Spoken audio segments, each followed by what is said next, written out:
So why don't we get started?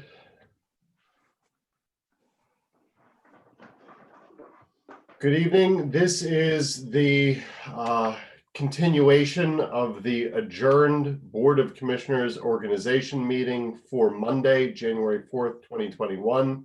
It is now Tuesday, January 5th, 2021. I've never had a meeting that was adjourned to the next day, but on the theory that it can't hurt, let's start with the Pledge of Allegiance. I pledge allegiance to the flag of the United States of America and to the republic for which it stands, one nation, under God, indivisible, with liberty and justice for all. Okay, when we left off, we were on item 4, election of the vice president. Moira Mulroney had been nominated. Jake, you had the floor.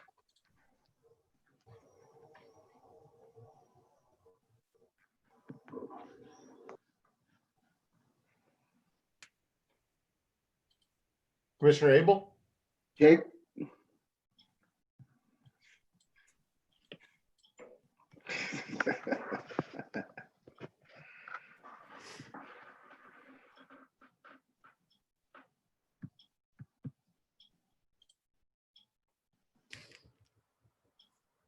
Did he drop off? I think he's working on unmuting.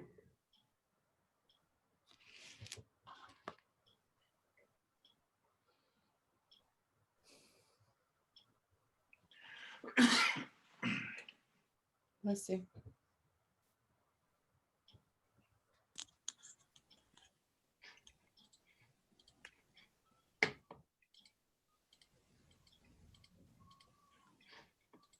You're off mute now, Jake.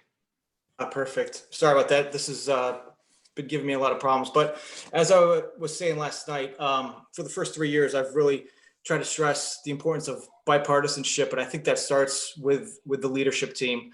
So I will always support a bipartisan team. And for that reason, I will nominate Commissioner Booker for vice president. Second.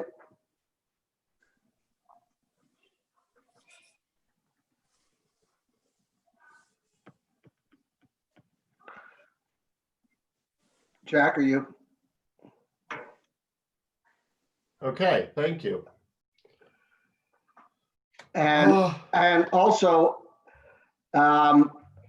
since this is a majority, and we know how these things go for the Democrats, one person who I disagree with the least amongst the Democrats, and who knows a thing or two, is Sean Forey. So I'd nominate him for vice president.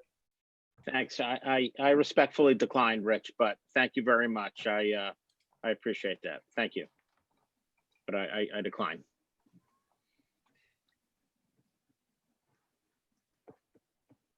Okay. Hearing no further nominations, I'll call the vote. All in favor of Moira Mulroney for vice president, say aye. Aye. All opposed, nay. Nay. Nay. The ayes have it, 4-3. Moving on to item 5, appointment of the Township Solicitor. I will nominate John Rice, our existing solicitor. I'll second.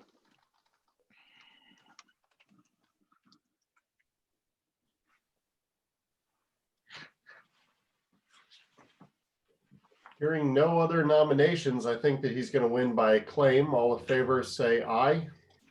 Aye. Aye. All opposed, nay. Nay. Aye.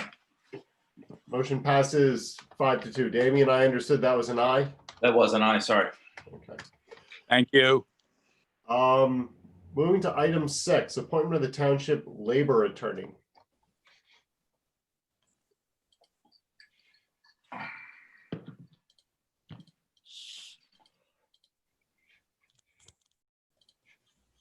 Well, I guess I'll nominate Joe Rudolph and his firm. I will second the nomination. Are there any other nominations?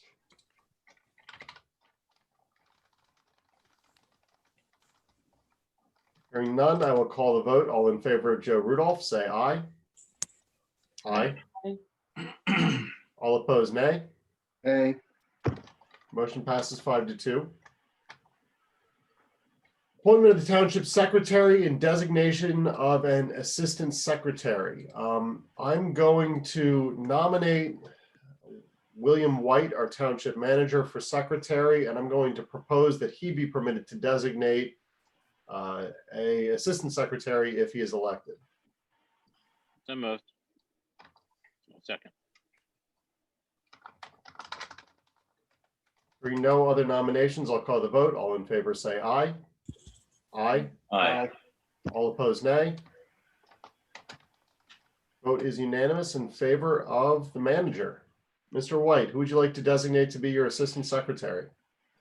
I apologize. One more quick question for John Rice. Does the Assistant Secretary have to be an electorate in Radnor Township?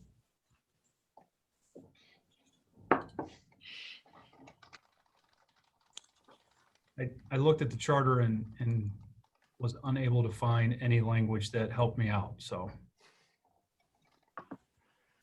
You're on mute, sir. I don't think the charter or the administrative code addresses assistant secretary.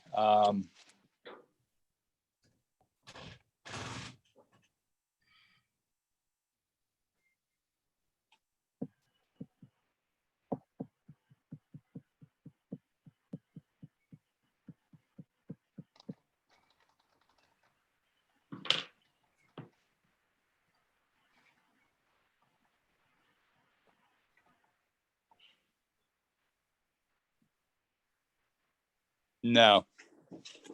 Okay. Doesn't- And that being the case, I would ask for Peggy Hagan to be the Assistant Secretary. Okay, we voted that you could designate, so I think that it is your will. Moving on to item 8, appointment of Vacancy Board Chairperson. I would, Lisa, would you rather do that? I would move to nominate Janie Lau. Second.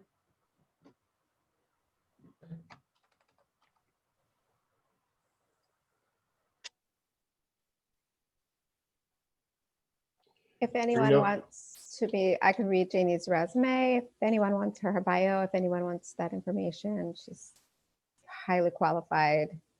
And I think would serve if needed in that role. How do you spell her last name? LAU.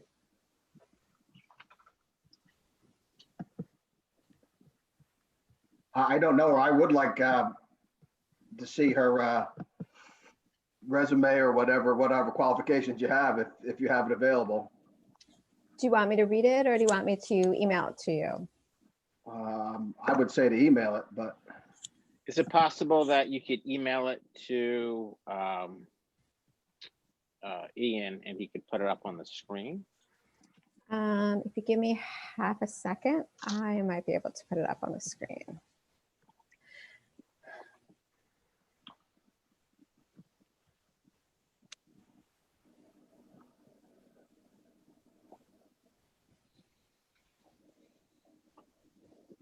I'm not good at zooming under pressure.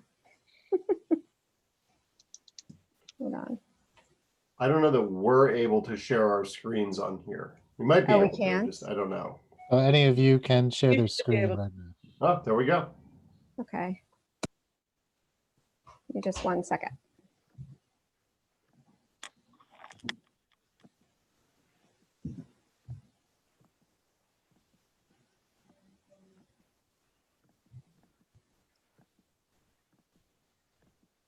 Okay, got it.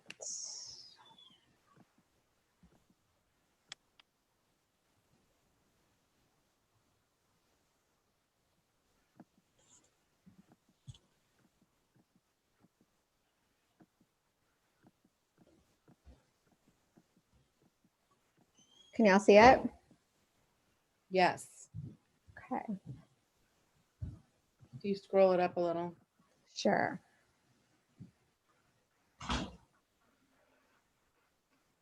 Janie is a 4th Ward resident.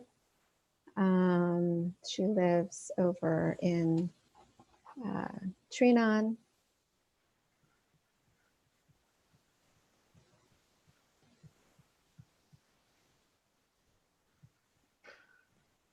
Just as a point of interest, how did we come up with Janie Lau as the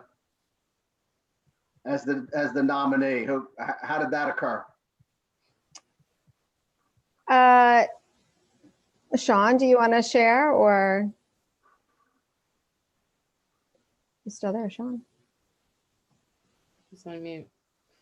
Janie's very well known in the community. She's her kids are in Radnor. In full disclosure, she was my campaign chair and has been very involved in community service. She's also, I think, one of the issues that you might highlight on her CV is that she sits on the board of trustees for the board of directors for the committee of 70. So she is which is a bipartisan organization. So she's very well connected among Democrats and Republicans. And she is, I guess that's all I got. She's very smart, accomplished, and she would be an asset. And Rich, to specifically answer your question, Sean brought her name forward. Mike Lee Hoda, who had been the vacancy chair, he is interested in perhaps applying to some other township committees, and I think he can't sit in both. So he chose to not be renominated or this time. And Sean put forth Janie's name. I believe Sean is actually their kids are friends. Janie has children at Radnor Elementary. And Yeah, no, I mean, I think a lot of us know Janie. I know her to be fair. I know her to be of sound mind. I know her to be, she would execute the job if needed to serve unbiasedly. And I believe that she could execute it fairly and come up with a process. I think we lacked process in the past. She's a lawyer, and I think that she could execute the duty fairly, and that was my main reason for bringing her up. yeah, I agree with Sean. I think those of us who lived through the issues with the vacancy chair back when we really needed a vacancy chair, finding one that we could all agree on was definitely a challenge at the time, and it can be an important and necessary role when called upon. So I think she would do a fair and measured and balanced job if needed. Yeah, and again, Rich, getting to Lisa's point, yeah, I know her. I've known her longer outside of the political realm. Our kids are in the same grade, so I think I've known Janie probably going back to when my son, who's now in 7th grade, got probably when he was in 1st grade or even kindergarten. So I've known her for a while, and in the 7 or 8 years I've known her, I respect her, and like I said, I've known her to be honest, fair, and able to execute the job. Well, I appreciate that, and I don't know her. I'm sure she's a nice enough person, but I think it's not appropriate to have a campaign manager for one of the city commissioners in this role. I think that does not demonstrate an unbiased position to come from. And also, I know the committee is 70 and know that it is not a bastion of conservative thought. So I think I would say that someone who is not a political insider is who we should have for this role. And many of us know exactly how important this role is. And Sean, as I recall, you got picked one time with this, and we had a Republican the other time. So I think it needs to be someone who's outside of not a political insider like this. But I would like to add, Commissioner Brooker, I believe Tom Lowry, who was the deciding vote in my case, is actually a registered Republican.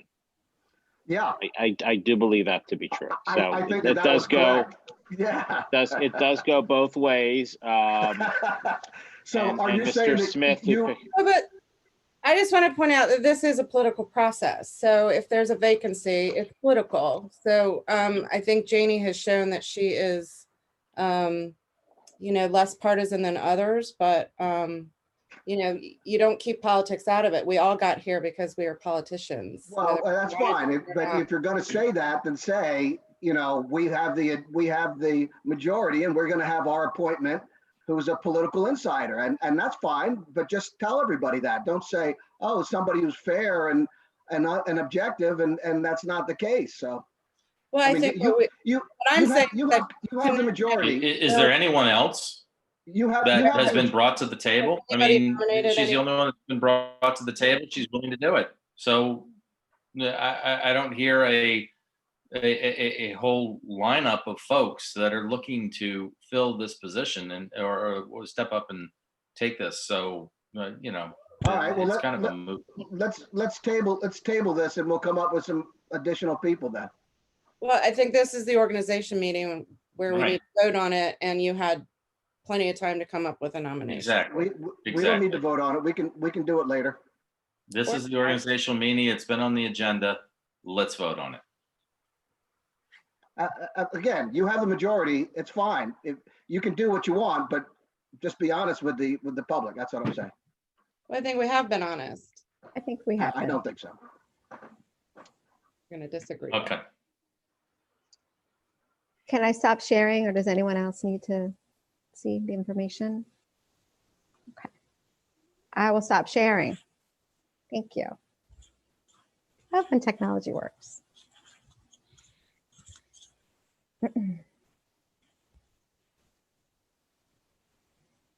Jack? Jack, you're on mute. Thank you. Hearing no other nominations, I will call the vote for Janie Lau. All those in favor say aye. Aye. Aye. All opposed, nay. Nay. Ms. Lau is elected 5-2. Reappointments to boards and commissions.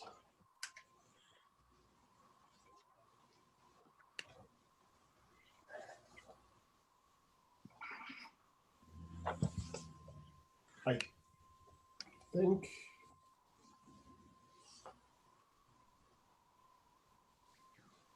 so. I guess it'll just be an omnibus nomination. I will nominate all of our sitting board members to their existing positions. Can you I read all suppose. those? Can you read all those names? I do not have them all in front of me. I can try and find Do you them. want me to read them? Yeah, please. Yeah, if you've got them in front of you. I do. So we are appointing so Kurt McCabe to the Citizens Communications Council for a 5-year term. John Ricciuti to the Citizens Communication Council for a 5-year term. James Quinn to the Environmental Advisory Council for a 4-year term. James Dolan to the Code Appeals Board for a 5-year term. Bob Mordisecco, and I apologize for saying that wrong. Historical and Architectural Review Board, 5-year term. Sarah Oakes, Historical and Architectural Review Board for a 5-year term. Matt Golis to the Planning Commission for a 4-year term.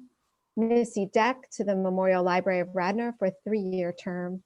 And Richard Weitzman to the Zoning Hearing Board for a 5-year term. Okay. So I guess I'll go ahead and make a motion to nominate those all. I As a second slate. it.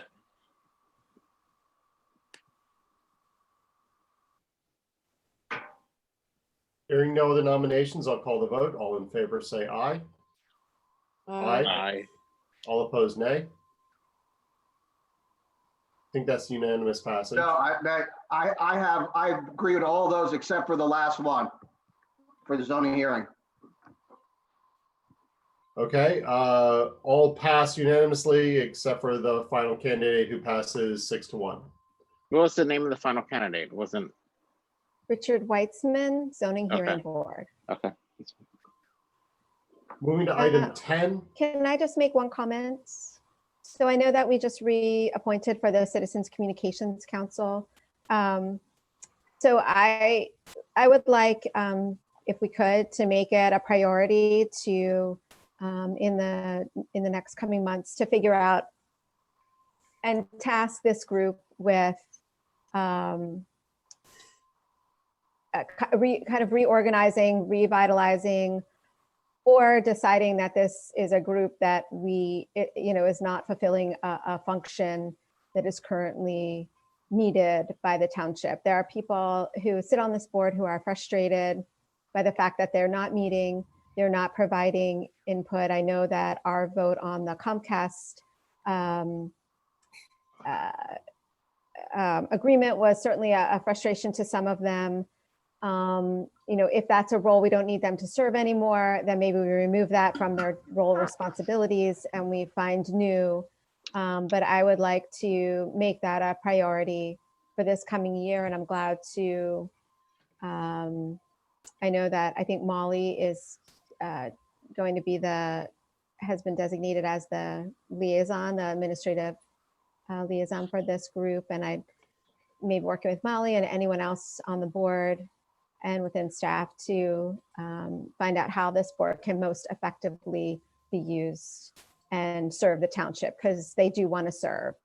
So let's find a way to make that happen. I'll second the comments of Commissioner Borowski. I served on this board for close to 2 years. It met once at the beginning of those 2 years in terms of my term, and did not meet again. There was a lot of frustration. There was a lot of confusion as to what the charter of this board was for. And I'm happy to work with you, Commissioner Borowski, and Molly to try and figure out a solution around this, because my experience was exactly that for 2 years.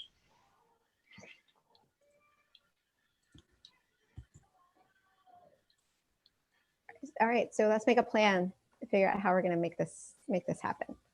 Molly, we're going to look That to sounds you. great. I'm ready. I'd love to dig in. That sounds wonderful. All right. Thank you. Sure. Moving on to item 10. Resolution number 2021-01, appointing a member to the Radnor Township Zoning Hearing Board in accordance with the municipality's planning code, John Lord, unexpired term ending 12/31/21. I will so move. Is there a second? Second. I guess this is a resolution and not a nomination, so is there any commissioner comment? Yeah, so we're not voting on them, I guess is my question. Well, commissioner comment, staff comment, public comment, and then we vote. Oh, okay.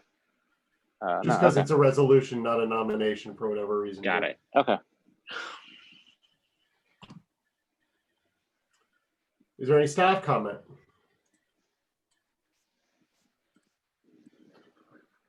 I do not see any public comments, so I will call the vote. All in favor of resolution number 2021-01, say aye. Aye. Aye. All opposed, nay. Nay. Motion passes 6-1. Okay. Item 11. Can I just ask Adjournment can I just ask one more thing? Peggy, could you provide us all with an updated list of vacancies on the boards? Because I guess, John, this is going to create a vacancy on planning, am I right? So could we just get a most accurate, when you have a minute in the next couple weeks, a most accurate update of where we sit with regards to vacancies on all of the different boards and commissions? I believe that the list that's coming up for the regular meeting to follow is accurate with John Lord being appointed to zoning. Okay, great. Thank you, Peggy. You're welcome.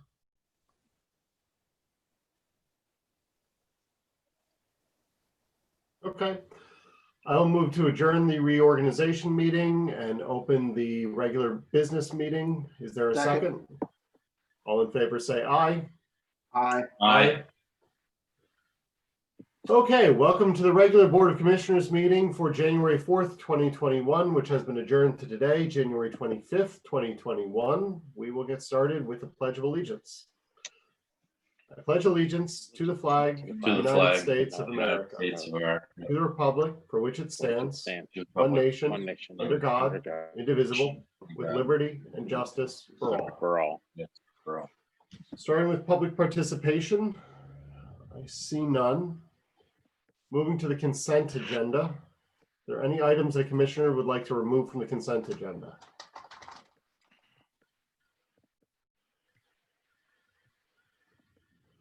Hearing none, I will move for the passage of the consent agenda. Is there a second? Second. All in favor of passing the consent agenda, say aye. Aye. Aye. All opposed, nay. Motion passes unanimously. Announcement of boards and commissions vacancies. I'm going to suggest that we skip this today in light of the request that Lisa just made and come back to it because I'm not sure that I have a good list of all the vacancies. If somebody else has one, I'd be glad for them to read it though. Didn't Peggy just say it's in the packet? Yeah. Yes, Is and this the I most- also have it in front of me as well. I'm looking to see if I can pull it up quickly in the packet. Can Do you know Peggy what just page read of it? the packet? That would be great. Looks like it's page 17. Peggy, what? Thank you. My bookmarks are not coming up for whatever reason, but that doesn't matter. Peggy, if you could read them, I would be grateful. Yes. The Board of Health, we have 2 vacancies. Citizens Audit Review and Financial Advisory Committee, 1 vacancy. Code Appeals Board, 1 vacancy. That requires a master electrician, master plumber, or general contractor. The EAC, Environmental Advisory Council, we have 1 vacancy. Design Review Board, 2 vacancies. 1 is an unexpired term and 1 is a full term. Historical and Architectural Review Board, 2 vacancies. Memorial Library of Radnor, 1 vacancy.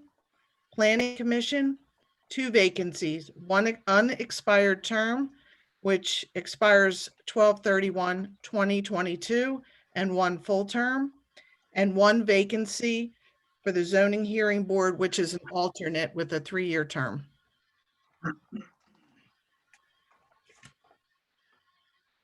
Thank you. Moving on to committee reports, item 4A, resolution number 2021-04-208, North Aberdeen Avenue Land Development, 6 townhomes, Caucus, final, land development approval. I will so move. Is there a second?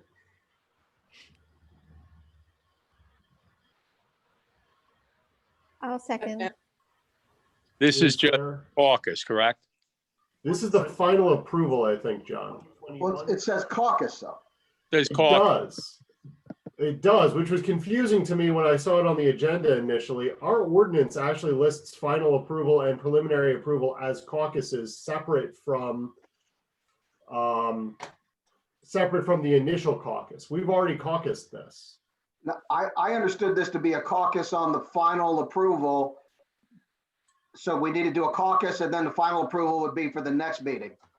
Correct, I mean- Commissioner. This is, you had caucus and a vote for preliminary, and now you have caucus and a vote for final.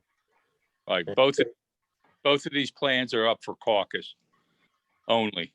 Final questions and then a final resolution. This resolution, I'm assuming, is the preliminary plan approval resolution.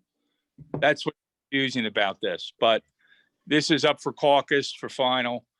And then the next one is caucus for preliminary final for the school district. Right. Why do we have a resolution for this then? So that's an error on my part. The resolution is noted from the last one, and in my memo, I do note that you would have an updated resolution with a developer's agreement for the next meeting for final. Okay. So there's no action required by the board. It is presentation and question and answer by the applicant, and the applicant's represented by Christy Flynn of Rockwell Custom, Nick Cornelia as their attorney, and Patrick Spellman from Site Concepts, the engineer. I would just like to add one thing before we start. So we did get a request from Mike McGuire, Assistant Chief at the Radnor Fire Company, to for this development to have a fire hydrant installed at the northwest corner of Aberdeen and Pennsylvania Avenue. And we had a meeting with Christy Flynn and her team and Mike, and they have agreed to do so. So Mike felt that was well needed for firefighting for that development and anything in the area. And Christy Flynn did note they would do so. Again, but that's with the caveat that Aqua PA has to approve all that. I assume that'll just be a conditional approval then, or a condition of approval? That'll be a condition of final approval, correct? That'll be in the resolution. Okay, we've seen these guys a couple of times already. Do we have any questions specifically? Well, last meeting, we had several items that we were waiting for additional response. Parking, the interpretation, the width of the access street to the back, the structures in front, which are the front stoops, various parking interpretations, several questions that were to be resolved. So Those are questions for our staff. I had sent a memo out to that regard. All those questions were satisfactorily answered. The aisle width is acceptable. Our zoning officer opined on the stoop in the front yard, that is allowed. So there was nothing of those questions that staff had any concern about for the development. In page 27 of your packet is the memo from Steve, which addresses each of those questions.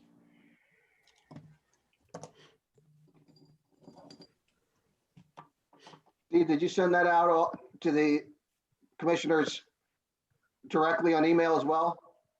Yes. Yes. Yeah. Yes.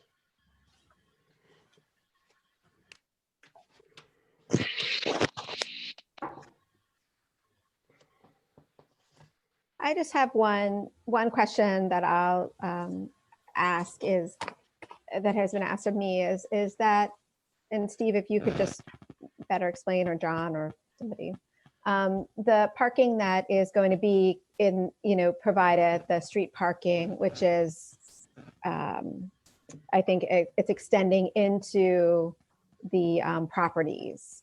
Is that going to be a problem at any point? Like, is there any, like, are they going to buy those homes knowing that parking spot is?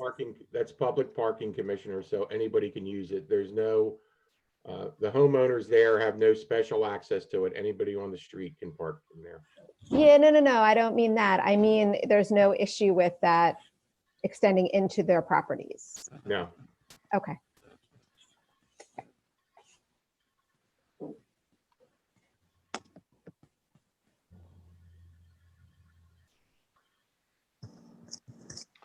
I'm looking at the comment regarding paragraph 280-36B.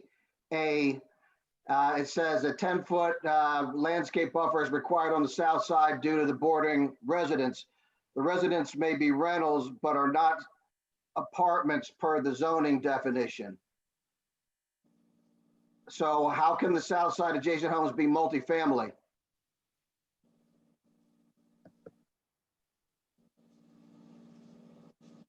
That's a single home. It's not multifamily.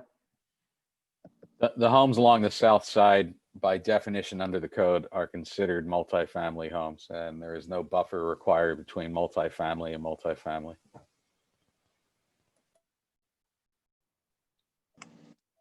Why is it considered a multifamily? It's a single home.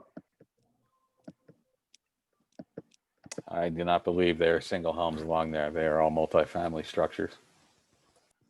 I concur with Roger, Commissioner.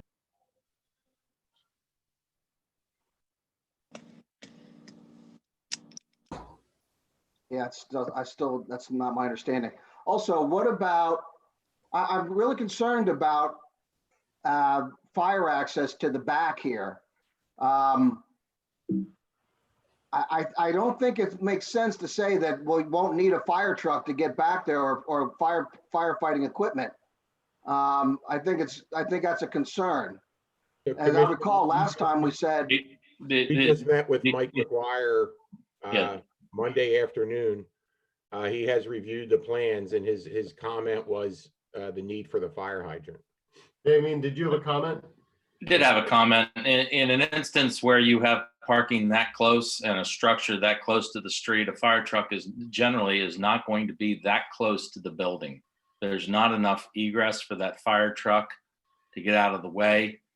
In terms of potential collapse, that building will be fought with fire trucks on the street. And any other additional equipment would be ladders and personnel to the back. You would not have an entire fire truck towards the back. A quint or ladder truck would fight that from the front in terms of extension, and the pumpers certainly would stay out on the street.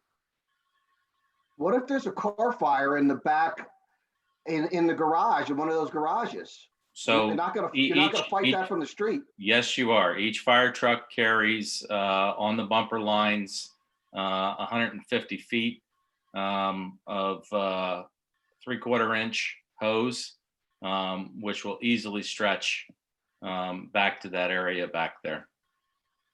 And if there are additional hoses, it's pulling another stretch of 50-foot hose and extending that on it. Car fire would be fought again with the pumper on the street and stretching lines to the back. Can somebody scale that off and make sure if it's in the middle unit in the back, a fire truck in the front, a hose wrapping around that whole complex to the back, to the center of the back that's 150 feet? So, Commissioner, It's less again, than 150 We're feet. dealing- It's a, it's 20-foot setback in the front, Rich, plus a 50-foot house box, and then about 60 feet to the middle unit. So less than 150.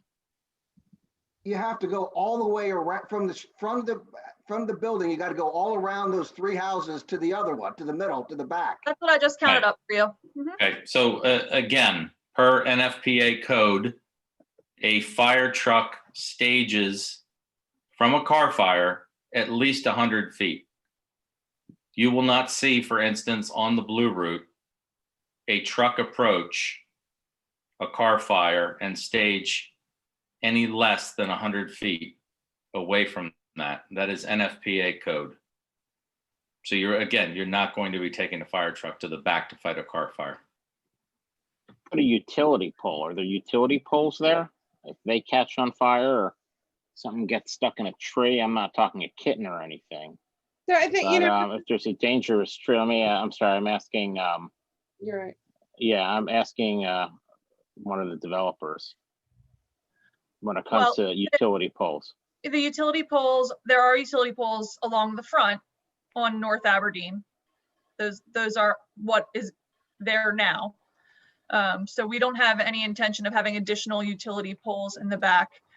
Like Steve said, we had that meeting with your assistant fire chief, and he said to me, so there's nothing that prohibits access in the back in this meeting. And I said, we'll have a fence and the landscaping. He said, oh, nothing we can't get through.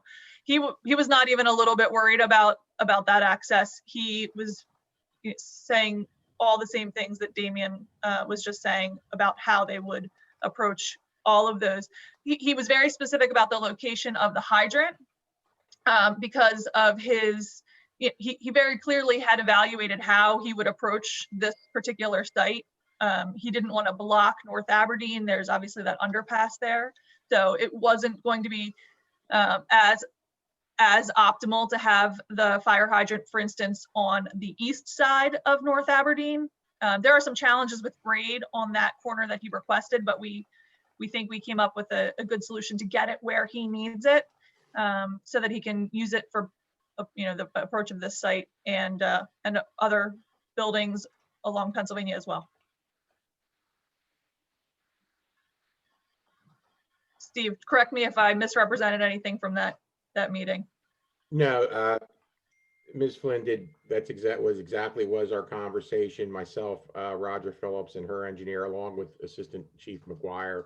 And I think what we need, the takeaway here is Assistant Chief McGuire reviewed the plans and his only concern was the installation of a fire hydrant. So I'm not going to second guess the Assistant Chief. He does that for a living. And if he tells me that this is what I feel we need for the development, that's, I'll take that as gospel. So the other issues that you brought up, Ms. Flynn did note, he said, if I do have to go through the back, that's not an issue, but he did review everything. And his only comment was from Radnor Fire Company was the installation of the hydrant, which the applicant has agreed to do. I apologize for interrupting you, Commissioner Booker. So if you have any more questions. I Can do you think review it's also, with me how I'm we get sorry, past the structures in the front right away with these stoops? These are concrete stoops, right? They're 4 feet high. they're uncovered. So they fall in the category of the front step going to anyone's front door. Well, but it's not a front step. It's a landing area. It's a stoop. It's a concrete landing area 4 feet off the ground, right? There's steps that go up to it and then the stoop, and it's uncovered, and it doesn't qualify as a building under your definitions. And again, I'm now stepping on your professional's toes, and I should let Kevin correct me here. That is correct. It's considered the access way into the building. As long as they do not cover it, it would not need to meet the building setback requirements.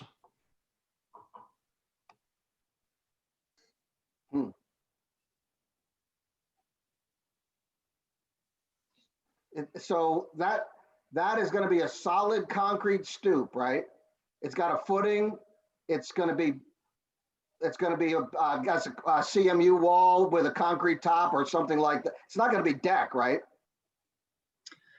No, I think we would expect it to be masonry of some type. We have not selected the exact materials for the front facade yet, but I would expect it to be masonry. Mhm. Why not just have the steps go straight up without the stoop? Because when you stand to open your door, you need a stoop outside of a door.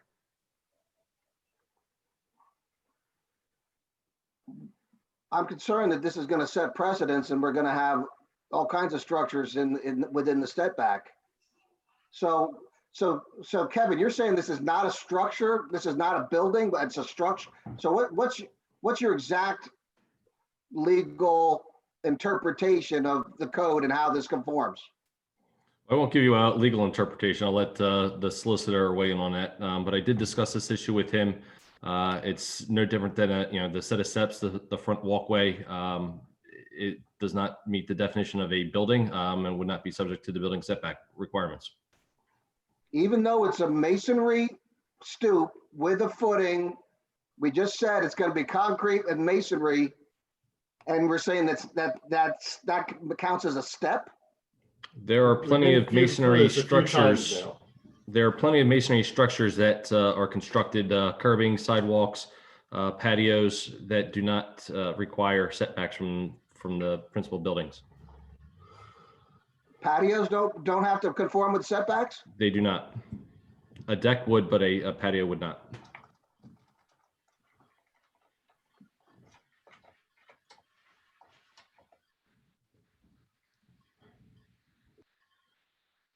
Is that right, John? Patio can go right up to the property line, but a deck has to be within the setback.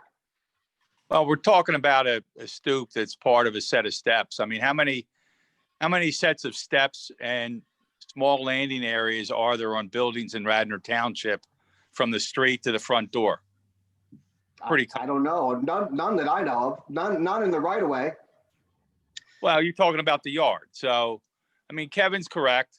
I mean, I don't disagree with him. I think what you're doing is a very overly technical interpretation of something that's pretty commonplace with houses. I mean, sidewalks curbs, steps, small landing areas are always in the front yard. Otherwise, you can't get from the street to your house. You'd have to walk through the grass. I don't have a problem with it being in the front yard, but it's in the setback. Well, that's right. That, to me, that's pretty much the same thing, Rich. Front yard setback. Anyway, I don't, my opinion is there's no issue with it. And I think the other issues were all addressed that were raised, I guess, under some resident comments previously. So this would be a final plan approval with a resolution that would come back for board approval at the next meeting. And we would add that fire hydrant requirement subject to aqua specs for it at the location that the fire chief has designated, assistant fire chief. Nothing further. Okay, are there any additional questions for this developer? Hearing none, let's move on to item 4B. Guys, thank you very much for the time. I apologize. I thought that we were doing the final approval today. Could I clarify? I know that there's a special meeting on the calendar for next week. What meeting would we be at next? 25th. Thank you. Is there any way we can move them onto the special meeting, or, I mean, that's for stormwater. I frankly don't know that I want to overload that. Maybe we can talk offline when we're putting together the agenda. Let's go to item 4B, resolution number 2021-05, Radnor Township School District Accessibility and Wellness Project, Caucus Preliminary Final Land Development Approval. I assume from our previous conversation, we're not voting on this one either. That is correct, sir. So my apologies for having the resolution number in there. This is Caucus, but this is Caucus for their waiver request for preliminary final. So what occurred with 208 North Aberdeen was they came before you for Caucus for preliminary, then they received preliminary approval. Now they're back for Caucus for final, and they'll be back before you for final approval. The school district is requesting a waiver from that, and they're requesting to obtain preliminary final approval. Tonight is the first night. It's Caucus. It's for presentation and question. Hugh Kadzow from ELA Sports, the design team lead, will be presenting to you tonight. Mr. Dolan extends his apologies because he is at the school board meeting tonight. So I will turn it over to Hugh. He has a quick presentation for you, and we can take it from there. Thanks, Steve. Yeah, tonight is the school board committee meeting actually on this project. So the entire team that's normally with me is otherwise occupied. So I'll be brief on this. Many of you may have heard about this project. Some may not have. This is the high school. It's accessibility and wellness project. It's essentially been around for a few years in the school district. I'll give you quickly an overview plan of what we have, and I'll kind of go through a quick slideshow of what's being proposed. Currently, what you see in white is the existing high school.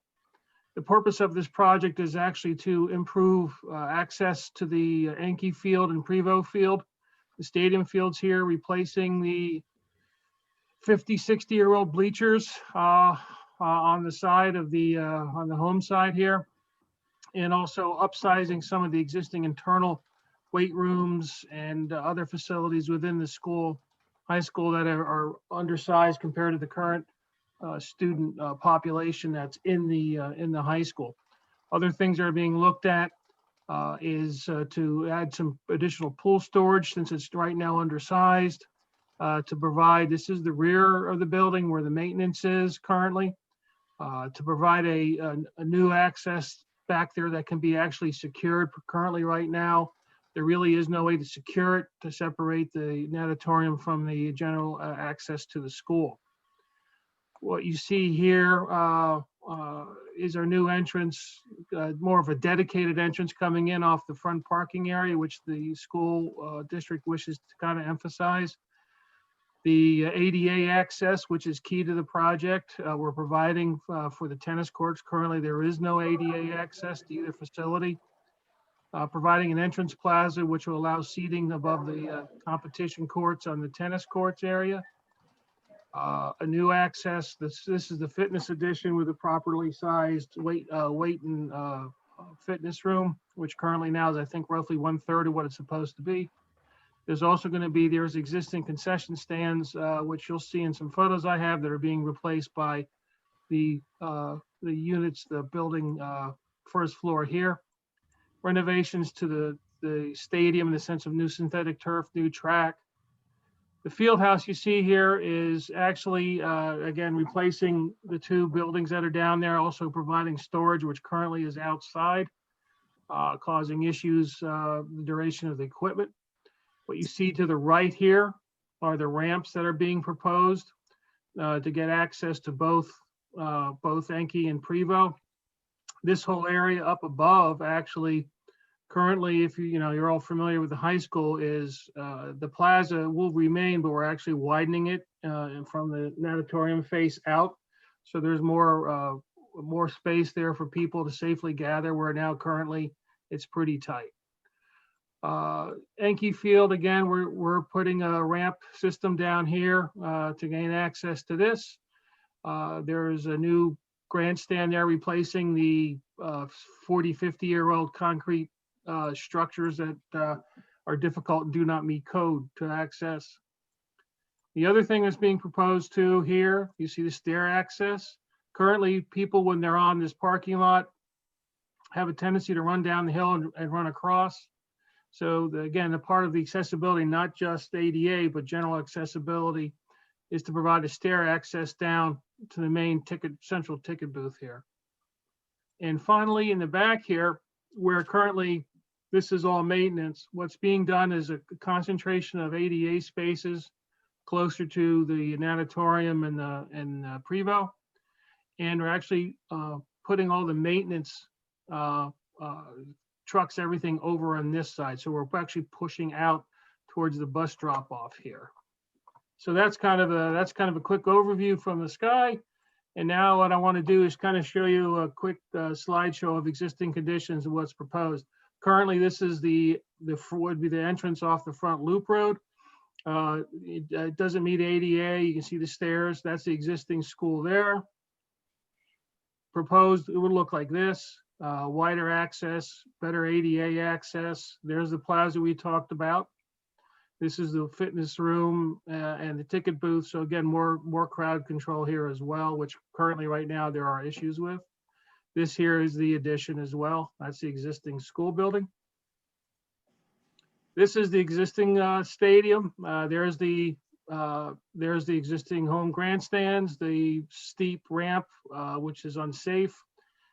There, zooming in over here, there's a concession stand, and there's those stairs that go down behind. And currently right now, any teams that wish to access the locker room have to go up the grandstand, through these doors, and down into the inside of the building. So what's being proposed then is what you see here. Again, this is a view from the field with the new grandstand, the widened plaza, the new addition, the concession stands and bathrooms down here, where currently the only bathrooms you have are up here on the upper plaza, and they're greatly undersized. This is another view. This actually will be a new entryway onto the field. So instead of going up the existing bleachers and through that door, the teams using the field now can go through here. This is actually like a tunnel that'll be going back to the existing locker rooms. This is a view from the two-story field house. This is like an open deck overview of Prevo, showing you just a different view. You can see here the ramps that are coming down. This is overlooking Enki. This, the new grandstands replacing there. The school's really wanting to get everybody on the bleachers, where right now everyone sits everywhere during the various festivals and stuff. So they want a little bit of crowd control as well. You can see through here, this is a concept of the steps. Sorry, it's a little digitized there. That's a concept of the steps across the street coming down from the baseball field parking lot. Another view, just wanted to show you that. And then in the back, this is the existing natatorium and the maintenance vehicles scattered and all over the place. What's being proposed here is the new entryway, a little better identification, because right now it looks literally like the back door. These will be all ADA spaces in front of you. There's the plaza that's accessing Prevo, and to your left will be the maintenance facility, concentration of the maintenance equipment. So that's a quick flyover and buzz through to show everybody what the project is about. It has been around a while in the sense of internally with the school planning it. It originally started off as just replacing the bleachers, and they realized their ADA accessibility and other issues, just plain old accessibility, is woefully serving both the school district and the people of the township. So that's pretty much it for the initial presentation. If anyone has any questions, please feel free to ask. Commissioners, if I may, I would just like to go through the waiver requests very briefly. The school district, we talked about the first one, which is a waiver of preliminary plan application process. So they are here before you tonight requesting to go for final. There is a waiver of the transportation study, which I concur with our traffic consultant, Damon Drummond, that is not necessary. There's the usual one about the existing principal buildings. Basically, it's a mapping feature, which the board very often allows that waiver. And Hugh, let me know if you did address this one. The no more than 10 parking spaces shall be permitted in a continuous row without being interrupted by a landscaping and concrete curb. The proposed parking area shows 12 parking spaces in a continuous row. The other one is for all non-residential or institutional subdivisions and/or land developments involving more than 5,000 square feet of floor area. The amount of land to be dedicated for park and recreational area shall be 2,500 square feet per 6,400 square feet, or a portion thereof, unless the developer agrees to a fee in lieu of $3,307 per 6,400 square feet of floor area. So they are asking for a waiver on that item also. Yeah, the waiver on the cars is actually in the maintenance area, because what we want to do, what we did is shift the island to the edge of the maintenance area in order to plant trees to help with the buffering. And the district would like to concentrate, have as much room spaces available for the maintenance, because it's an enclosed area. There actually will be a solid panel fence around it. And as for the waiver on the recreation fee, the district feels that the whole intent of this is to improve access to recreational facilities, not just for the district. We all know the soccer club and other entities in the township use this facility pretty heavily, and the school is actually doing this not just for themselves, because they know the amount of usage it gets, and some of the issues that have occurred with the youth leagues in the sense of just access and other issues in general are being addressed by this proposed plan. Steve, what was the second one that you listed again? Second or third? So Commissioner, there's the preliminary plan, the waiver of the transportation impact study. Is that the one you're thinking? Then there's the mapping one, Commissioner Booker, the 500 feet within the site, which basically all applicants ask for that waiver. Right. The parking spaces, which Mr. Cadzo just discussed. And the last is the park and rec fee. All right, yeah, I guess the mapping one is what I didn't hear. Why not have a transportation impact study? These improvements are intended to address current shortcomings within the school district of undersized facilities. They're not intended to increase the number of students. That's and improve the accessibility to the facilities. Currently, right now too, both sides, after the Penn Medicine project across the street, both ends of Radar Road are now controlled by traffic signals. So, I mean, the studies have been done pretty much with those in mind. And we've already actually had to deal with some left turns into the school due to timing issues when the light first came up. there was a delay in actually left turns into the school that were causing problems that actually have been fixed since then, working with the township. I'm just not convinced that this won't attract additional traffic. And if it doesn't, why not write a report saying no, we've documented that no additional traffic will occur? It'll be a short report. It'll be just a letter report then. Yeah, I could talk with the school district on it. Again, there's no planned increase for staff or students on this. And that would be the main genesis for additional trips. Yeah, based on our evaluation of this changes, they're not changing anything that will increase traffic. They're actually reducing a couple of seats in the stadium. So we did not see a need for additional traffic study here.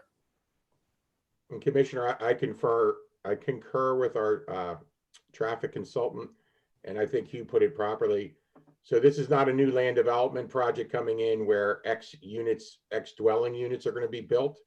This is just to accommodate the existing use that takes place within the high school.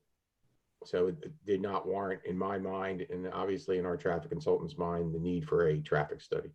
We charge applicants for our review of their plans and their studies. Isn't that right, Steve? That is correct. It is a pass-through cost, Commissioner Larkin. So, I mean, we'd be asking a township entity, which is funded by township dollars, to pay for a study, however de minimis, and then we'd be charging them for our time to review it, which would be more township dollars, plus diminished time available for our staff. I mean, yeah, but it's a drop in the bucket. Chooses, but it seems like a waste to me. It's a drop in the bucket. Last I heard, this was the $36 million project or something, right? It's I think the last cost was 19 or 20 million hard cost and the additional soft cost. Yeah. This isn't the year that I want to waste a lot of money. What about, yeah, I mean, it'll be that we're talking about a few thousand on 20 million. What about the gym that's there? I didn't really see anything. Is the gym getting anything, or is it, and the pool getting anything? Or is it just a facade? I wish I had the architect here. I'm a landscape architect, but the gym, actually, the plan for the gym is air conditioning because currently it doesn't have any. And as for the natatorium, aside from the storage, the biggest thing that's being planned there is a better air handling system in light of COVID too. That's one issue.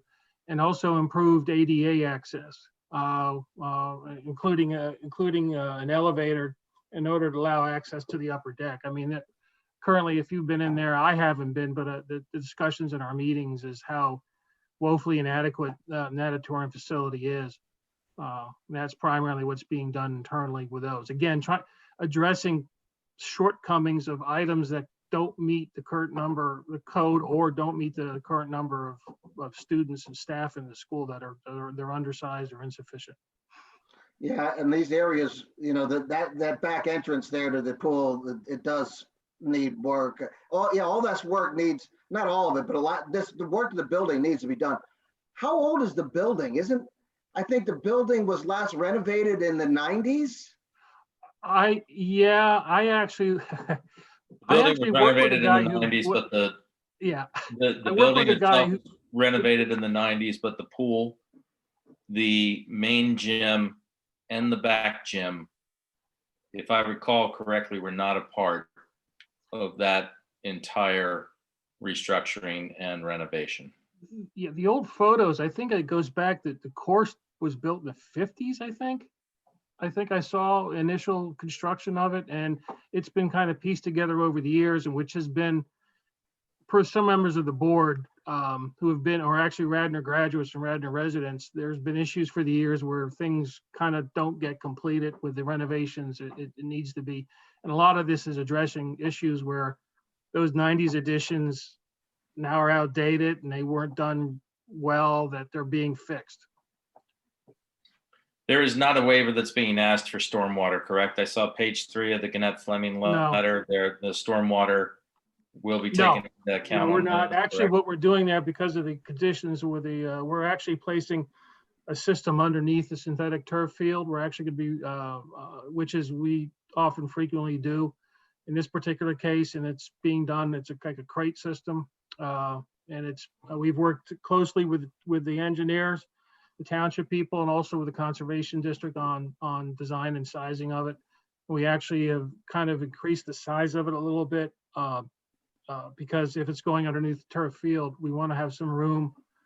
If the school a couple of years wishes to make a small expansion, there's already accommodations, because you don't want to be ripping up a turf field to get to your stormwater system.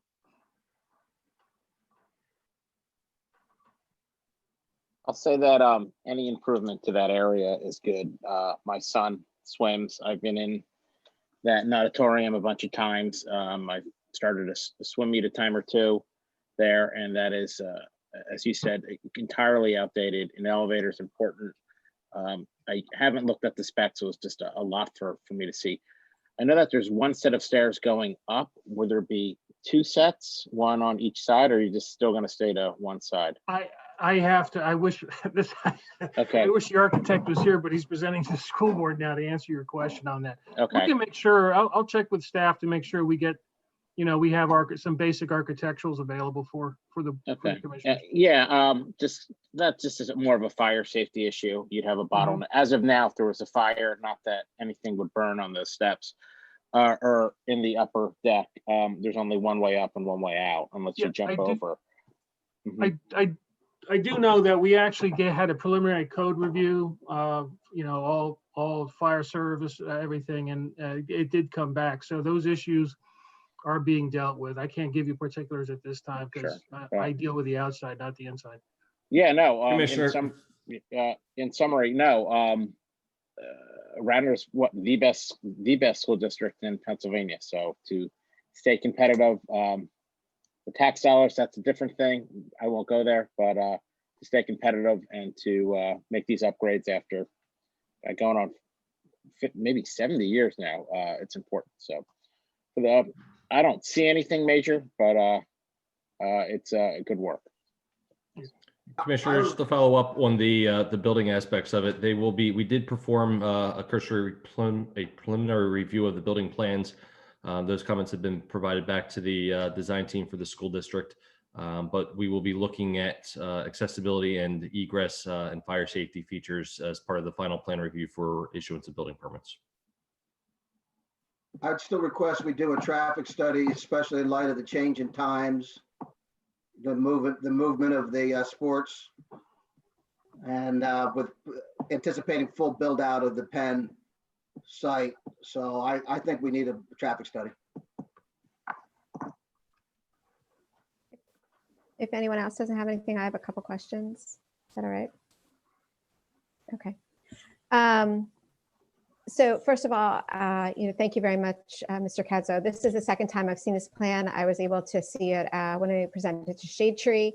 I know that Shade Tree has approved it. You guys have done a really nice job with, either preserving or replacing. I know you have a huge plan around that, and there's going to be a lot more trees and things like that. And as a grad of Radnor, and I know Commissioner Enderle also, I think any improvements to the bleachers, certainly the ADA accessibility is much needed and exciting. And, I agree with what Commissioner Enderle said earlier. There's been no renovations to those areas. The fact that the gym is going to be air conditioned is pretty amazing. So it's kind of amazing to think that it's still not air conditioned from when I graduated there almost 40 years ago. Well, before my time. Not that much more. Not that much more. 10 years ago, you said? Okay. So, I think it's very exciting. And the one thing about this campus, and I said this at the Shade Tree meeting, it not only is it a school campus and a place for the school students, it is definitely a community hub, and becoming more so, I believe. We definitely, with the TAP trail going in over there, and all of the sports teams, community sports teams that do utilize those fields, it definitely is more than just high school students over there. And I think that these improvements are going to benefit many, many people beyond just the students enrolled at the school. So my question is, first is going to be around parking, the parking situation. Because I sat on the school board when we did the renovation, the original, some of the work around the parking, the loop in the front, down by the loop field, the extra access road off of up by the varsity fields, or not varsity field, the JV field, baseball field. Baseball field, yep. So is this adding parking to the campus at all? Because I know that's such a huge issue. We're actually, as it works out, we're actually, oh God, what was the total number? Let me see here. I had it somewhere. Because what we're doing more or less is it's coming up to be pretty even, but with the, and we're basically replacing existing with ADA spaces for now. I can't find that number, but it's, yeah, primarily because, you know, we need, right now there's a shortage of ADA spaces on campus. And even that the JV baseball field on top of the hill, there's no ADA spaces in that parking lot. And that was built 5 years ago. I don't know why there wasn't ADA spaces at that time. So I guess it's a school board that was seated then, of which I was a member. So I'm getting text here. I guess the school board meeting's over. So like Bill may be in the wait. I think he's in the waiting room. Oh, there he is. Oh, there he is. Sure, I can talk on the parking real quick. That was something that came up in my review of this and working with Gannett Fleming, and it was something that we had them provide us with an analysis of the use of the grass embankments that were currently being utilized. They provided us with some detailed calculations, and we converted that over towards the bleachers. In fact, I think part of that review required them to lose some of the bleacher seating, shorten them up a little bit to come to compliance with the total number of parking spaces that exist with the few that they were adding back in. So that was something that we did do a little bit of a deep dive in just to make sure that everything was meeting code. Okay. And then I just have really two other questions. So the steps that are coming down that from the JV field down that hill, which is pretty incredible that you guys are going to be doing that. That hill, I can't tell you how many times I sat at that baseball field and watched kids fall down that hill, or parents go running down, or little kids go running down and right onto the driveway there. So those steps, how are you accommodating ADA with that? So there's steps there? There's steps, yeah. The grades there, the steps that are there. What we're doing, what we're going to be doing is actually out on Radnor Road. There's currently, again, following up with why 5 years ago ramps weren't constructed with a new parking lot. We're actually placing ramps on existing sidewalks. And so if you decide, even though there's an increase in ADA spaces close down by the auditorium, if you decide to take a wheelchair, or if you were wheeling something, there will be ramps provided on the existing crosswalk at the bus depot, and then down in the new access drive into the ADA spaces. So you'll be able to be unhindered. There is a section of it, down at the corner we meet the ADA, but because of the steepness of the road, you're not required to meet the grade, but at least we are providing ADA access points on that sidewalk that goes up where the bus drop off is. So you can now, if you needed to cross and come down, you can cross and come down. You have that. Currently now there is no ramps whatsoever down there. And actually one of the board members related a story where he had to, bring his son down from up at that parking lot. So, that was something we made sure as part of this, even though that road is much steeper than the 8%, that, we provide that access to get them on there, and so they can get down below. Hopefully that, most everyone will be parking at the lower lot, but we all know, like the Katie Sampson and stuff like that, there's a lot of, I'm just happy, we're happy that we have now had dedicated spaces up on that lot. That's great. I think it's great. And thank you for answering that question. And then my last and final question, and I'm not sure who I see Bill and I think Steve. Yeah, is here. Steve Behrens is project architect. So any architectural questions he can answer. Okay. This is more around usage. So I've had some people reach out to me concerned that there might be restrictions put in place once all this work is done and we create this beautiful facility. There's a concern that there might be restrictions placed on utilization from some of the outside groups. You know, having sat on the school board, I know that, you know, we do want to make sure that, you know, you do want to make sure that the students are actually, you know, kind of have first dibs and utilizing the fields. And certainly that's always the, you know, a priority. And then certainly working in all the other groups that want to use the fields, which I'm sure there's going to be even more now that you're making it so nice. But I want to make sure, I just want to ask the question, you know, is there any plans to kind of scale back utilization? Is it going to be, you know, exactly the same as it is right now? People will have that access. So if someone can address that, or if not, and someone else from the district needs to address that, maybe they can be on in another meeting, but that is something I'm interested in. Bill Dolan's on now, so Bill can bring that. This was brought up at the Planning Commission as well, too. Okay. Yeah, that's a great question, and apologize for jumping in late, but thank you for having us tonight. Now, there's not any intention to restrict any groups, but you bring up a good point. Sure, our students, we would want to make available to their programming first, and then beyond that, we want to see the fields being used. So if there's been any discussions, it's probably around what's best practices for scheduling, and if we develop a different technique of scheduling or signing up, or you know, how to allocate security to different fields. Those are discussions we can continue to have, but there's no intention to shut anybody out or to close the fields off. We want this to be as the field has been in the past, you know, part of the community. In fact, you know, we had lengthy discussions about, do we even need fences? Because if, you know, outside of COVID times, the property is used so heavily by our groups that do you even need a fence? Because it's always being policed by the people that are there, the coaches and that kind of thing. So I hope that answers your question. You know, I don't have any specifics figured out as to how that will all go right now, but no, there's no intention to shut anyone out. Okay. I appreciate that. I wonder, is there any intention to maybe expand the use of the pool? And you don't have to answer that because I know that's something, but that might be something to consider as well, to open that up to maybe more of the community at some point. So I would suggest that. I think it's an absolutely beautiful plan.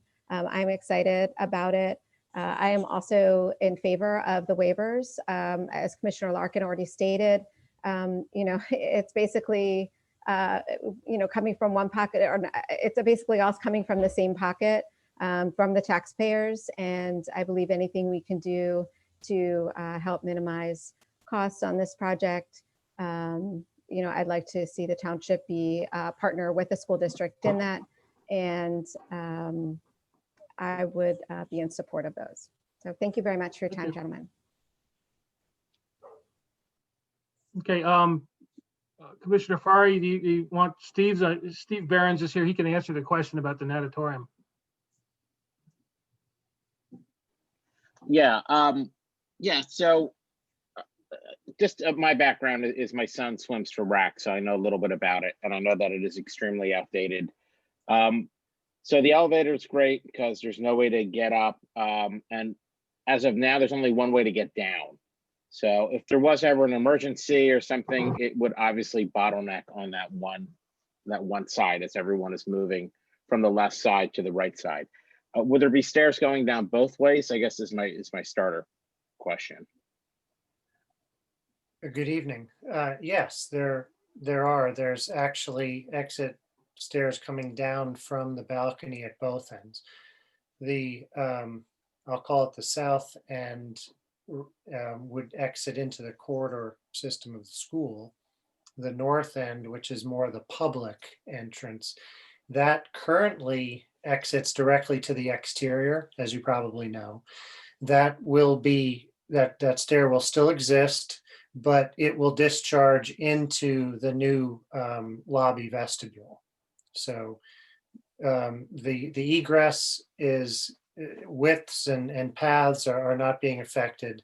The only thing we're doing is adding the accessible path of the elevator. Thanks. Oh, I can also say, sorry, that not only the balcony, but if you think about presently the entrance to the pool for ambulatory folks and everybody else at the pool deck level is presently through the locker rooms.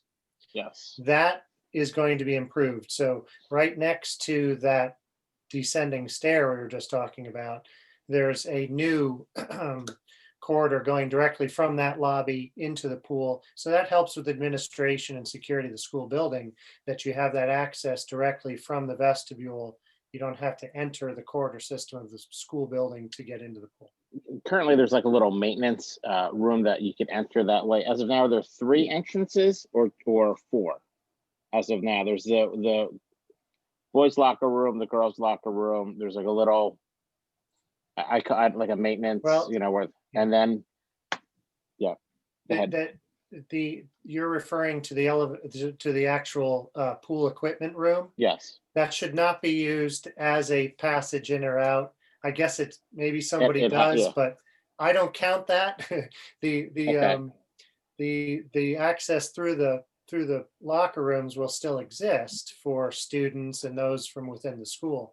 The additional entrance now, to your point, it's technically 4 doors, including that passage through the pool equipment room.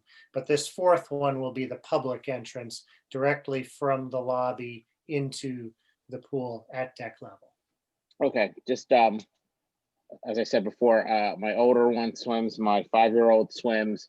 Parents don't want to cut through locker rooms, obviously, right, when they have to meet their, get their children or meet their children, or their child has a situation where you have to give them something. So yeah. No, I welcome these improvements. So well done. Great, thanks. Any other questions at all?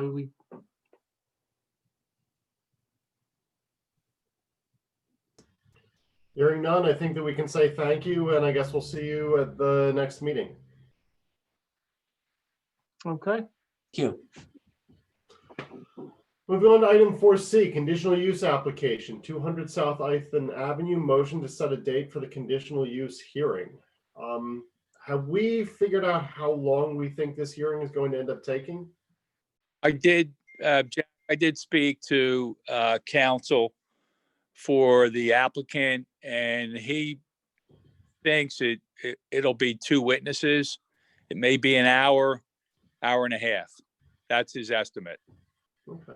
I think the discussion that the board had was putting it on your next agenda as an agenda item to start the hearing, assuming it could all be done on your next agenda. I mean, that's one option. The other one is to pick another date like you have with the Hamilton conditional use. But it doesn't sound like it's going to be a substantial amount of testimony based on my discussion with their counsel. And I can just speak, and maybe Commissioner Farhi, you can also weigh in, since a piece of this is, or a piece of the interested neighbors are in your ward. There is a lot of neighbor support for this project. I think it's a little bit different than what we have going on with the other conditional use hearing we're having right now. The group has worked very hard with the Trianon HOA, who are right there, of which this property will become part of that HOA.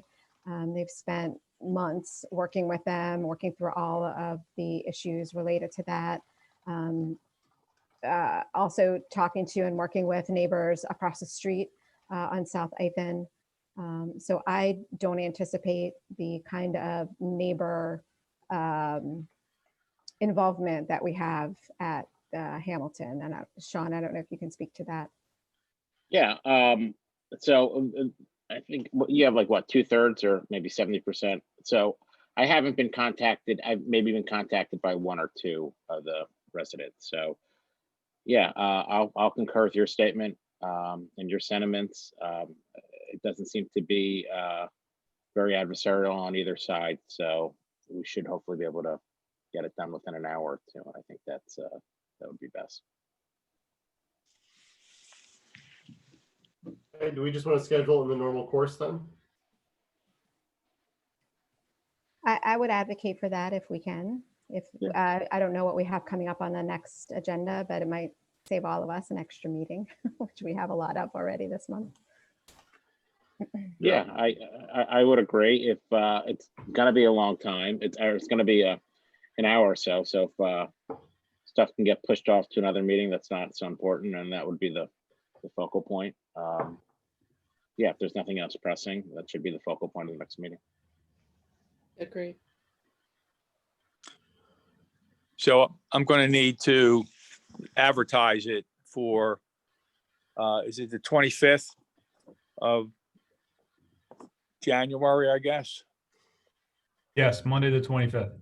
So I would advertise it for the 25th. I'm assuming it's going to be a Zoom meeting, like remember you have the Hamilton second session this Thursday on Zoom.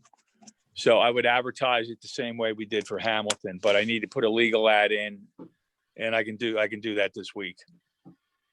If there's consensus on the 25th. We have to have the 25th. Could we push it back to the following meeting? I mean, it's up to the board. You have 60 days from the date of the application to schedule a hearing. So I would, if we could have it on the 25th, and I don't know, again, leadership and administration, what our agenda is going to look like. But there is a, a desire by the developer. Like I said, they've been working with the HOA, and they've been working on this for many, many months now. They do need to go back to planning. Am I right, Steve? I think Steve signed out. I don't know if Steve's there. They do have to go back to planning. And they were trying to get it in by the end of this month so they can go back to planning in February. Yes. Steve, you're on mute, but while you unmute, I'll just say, if we know that this is going to be on that agenda, administratively, we can plan accordingly, and things that can be pushed to other meetings, and to keep that meeting as light as possible, we can certainly do that. Yeah, my sense of it is going to take longer than an hour. It's, it's a big item. So you have to have start the hearing before February 11th. And if it is going to be more than one night, I mean, my recommendation is see how far you go. You can put a limit on it of an hour or 2 hours. And if it's going to go, much longer than that, you adjourn and you bring it back at your next meeting, and do it that way till it's done. But I think it's worthwhile to start it, at least get it into the pipeline and to meet the 60-day requirement. Okay, great. So Go ahead. Could I have a motion from the board to set that hearing date for the 25th? Also move. Second. We already had commissioner comment. Is there any additional commissioner comment? Any staff comment? There's no public comment. All in favor say aye. Aye. Aye. All opposed, nay. Motion passes 6-1. Thank you. Moving on to item 4D, resolution number 2021-08, authorizing the payment for the SEPTA R100 over Conestoga Road Tunnel Lighting Project to Wampole Miller, Inc. for change order number 2, additional detour signage and equipment, $4,357. Change order number 3, SEPTA right of entry fee, $1,639. Change order number 4, early completion overtime adjustment, $2,240. And change order number 5, temporary generator pending Pico repair, $13,236.66. I will so move. Is there a second? I'll second. I'll second. Mute. Is there I'll any second. commissioner comment? I have a couple questions. Yes, sir. So, first of all, and I wish I should have given you props, Steve Norsini. You got this done well ahead of schedule, and this was a huge inconvenience for pretty much everyone in Radnor or anyone that lives within 5 miles because it blocked up all the other roads. So well done on that. So I'm okay with the overtime, the detour signage. That was important. We needed to let people know that the businesses in Garrett Hill were still open. So thank you for that. I guess my question is that the generator. It's a big chunk of money. If there's a problem with the lights, we didn't install them. Shouldn't the company that installed them be paying for that generator? So Commissioner Farhi, great question. So what occurred there, when the contractor had completed the job, it was then determined that Pico Power, if you're familiar with the term, they dropped a leg. We lost a leg of power to the project. So the loss of leg of power to the project was no fault of the contractor. It was a Pico issue, no different than if it happened at a commercial building or a house. So to get the project up and running and make sure everything worked and go through the cycles and checklists, we had to get a generator there while we were waiting for Pico to make their necessary repairs. It's a pretty big generator. This is not a Home Depot special. This is something that comes on a trailer to power those lights. And that's why it was so expensive. But that was the reason, not the contractor's fault. That was a Pico issue where we had lost part of the power. So, I mean, we could argue all day that we shouldn't have had to be the ones to replace these lights. I'll move past that. The question that I have is, it sounds that if it's a Pico issue, then Pico should be paying for it, or if PennDOT or SEPTA or Amtrak, whoever told us to change those lights, if they wanted those lights, then they should pay for that. You know, we were the ones that did it. Again, I'd argue that we shouldn't have had to do it, but we should not have to eat this additional $13,000. So I don't know if there's a way to, wrong term, but expense it to one of these other utilities. But this doesn't seem like we did anything wrong, except fix these lights. And once again, no good deed goes unpunished. You fix the lights, something else happens. Now something else happens again, and we're stuck with another 13,000. So what is the recourse, in a long-winded commentary with a question, what is the recourse we have in not paying that 13,000?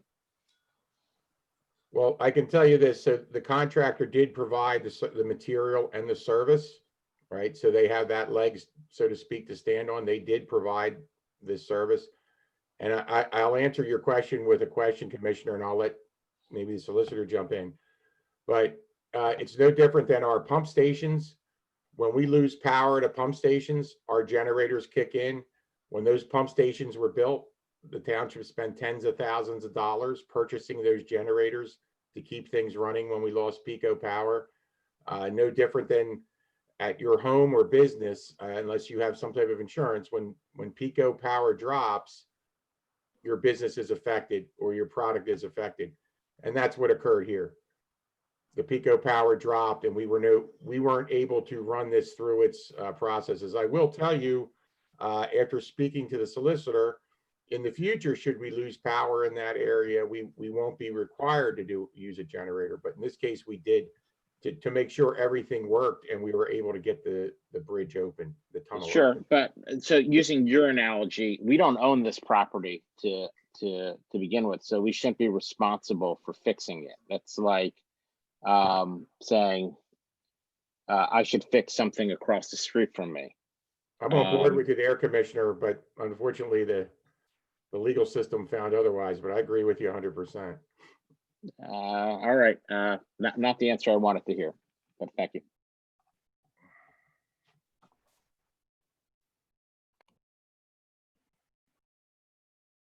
Is there any additional commissioner comment?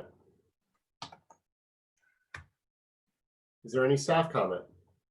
I see no public comments, so I'll call the vote. All in favor say aye. Aye. Aye. All opposed, nay. Motion passes unanimously. Moving on to item 4E, resolution number 2021-3, entering into an employment agreement with William White as Township Manager. All in favor say aye. Sorry. I will so move. Is there a second? I'll second. Commissioner comment?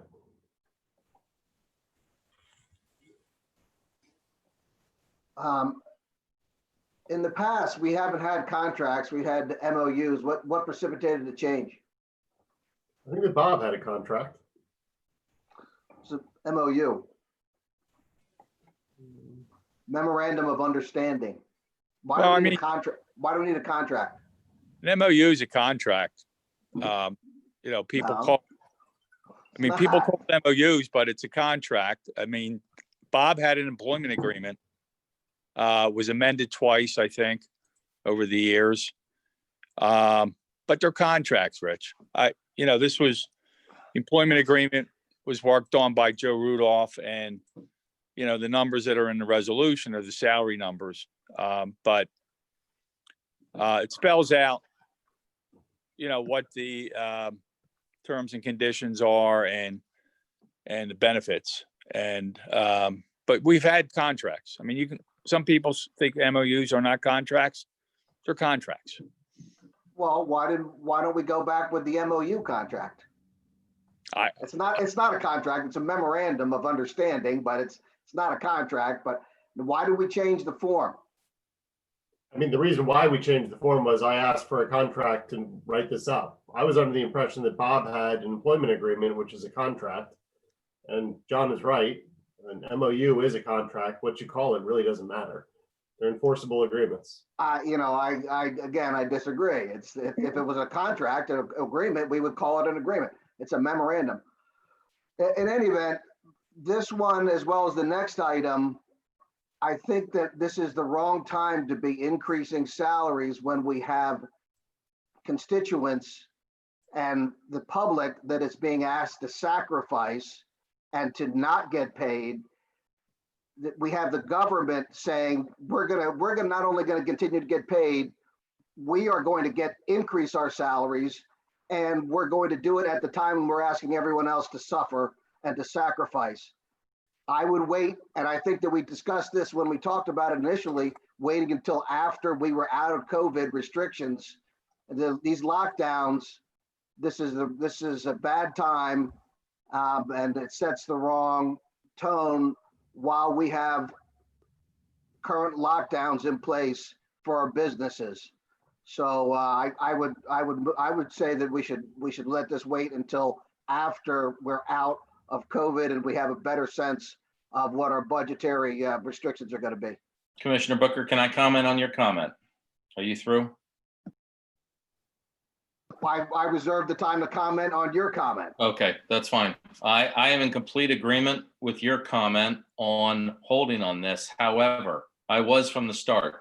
However, this board has discussed this in multiple executive sessions. We have debated it. We have gone back and forth on this. I think we're now into our third, maybe fourth month on this. I'm astounded that we now have brought this all the way to a final vote and are ready to validate and get on with these contracts for these two individuals, and that we are going back again to discuss holding on this. We have beaten this horse to death. And I will say that I am, with you on your sentiments on this from the beginning. However, we have beaten this horse into the ground, and now is not the time to be saying that we should be holding on this. This board has debated this backwards, forwards, up and down, and sideways for 4 months now. Let's get on with it. This is bad government. Are you both done? I'm done. Okay. Rich, are you going to respond, or can I jump in here? Okay, you're on mute. I'll just take the floor for a minute. Yes, I'm mute. Go okay. ahead, but I'll after you go, Sean. Sure. So this is the last thing that I wanted. Bill, it's a tough time. You stepped into a tough position, given everything with COVID, with the resignation of the manager. And we initially gave you a raise only to say, we may give you another one. And gosh, I did not want to give you the raise just because you can't give somebody 2 of them in a year, or stuff like this happens, and this is the last thing that you want. Today should be and is hopefully it will be a good day for you after this. But well done. You've done a great job. I think you've earned it, and you've earned my trust and my confidence. So I want to say thank you. Again, it is well deserved, and if you're locked in there for another 3 years and you can weather any storm the way you've weathered this, we're going to be lucky to have you. So thank you, and a job so far well done. You've well exceeded my expectations. I'd like to just jump in here and echo Commissioner Farhi's commendations of your service. I do appreciate what you've been able to do for us during the emergency management order, and I do agree that we made a commitment to you when you stepped up, that we would revisit it, and the timing may not be perfect, but you are working harder than you had expected to. So I think in fairness, this is the time to let you know how much we appreciate you and bring you up to your value. So I will definitely be voting for this.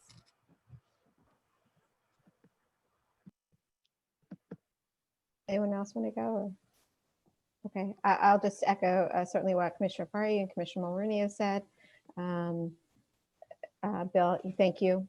I don't know that we can thank you enough. You took the reins when we definitely we needed it, and then inherited or were thrust into something that you did not anticipate, that none of us did, and I think have done an outstanding job. I believe that we need to pay our staff in order to keep good staff, and I'll be supporting this as well.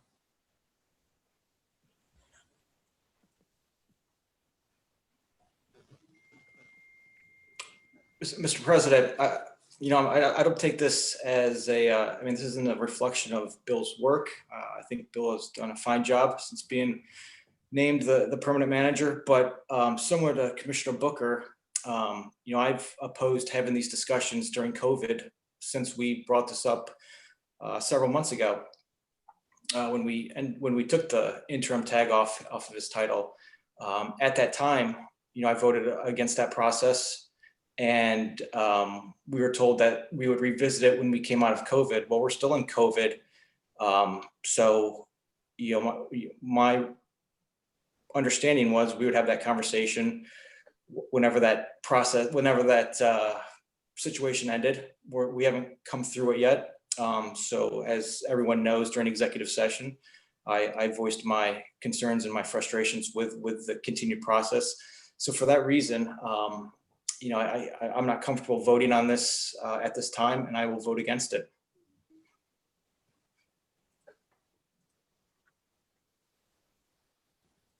Okay. Is there any staff comment? Yeah, if I could. It's always fun having these discussions in public, and I understand the role of the position and the fact that this needs to be public, but it is fun having this in a public setting like this. I do want to thank the board, all of the board, your support since since the February of last year. I've appreciated the support I've received from all of you. I certainly respect the position of those commissioners that feel the way they do regarding the larger economic and pandemic situation that continues to go on. I hope that everyone will agree that not just myself, but especially the department heads and the staff have continued to work and work very hard throughout the entire pandemic, providing the essential services that all of our residents need and come to expect. And I think they have done such a terrific job over the last few months that they deserve all of the credit in making sure that the township was able to continue to operate. So I appreciate the sentiments and the thanks coming my way, but I will deflect those to the department heads and the staff that did the work. And I get the timing, and I understand the larger issues, but at the same time I do appreciate the time that the commissioners took in those executive sessions to have the discussions that led us to tonight. And I appreciate the support and the consideration. And pandemic or not, please know that I will always work this hard. And as long as I'm in this position, I will ask those that work for the township to work as hard as they have. So the circumstances will always change, but the level of effort will not. Lastly, this is pre-vote, but I would be remiss if I also didn't thank my wife and my kids. They have seen less of me, which may be a good thing, maybe not. Sometimes it could probably go either way, but they've rolled with the punches as well as everyone else. So I certainly wouldn't be here without their support as well. So thank you very much.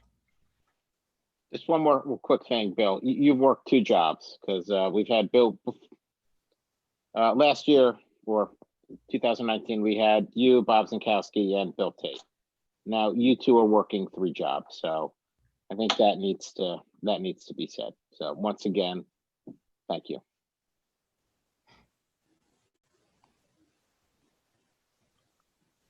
Okay. I don't see any public comments, so I'll call the vote.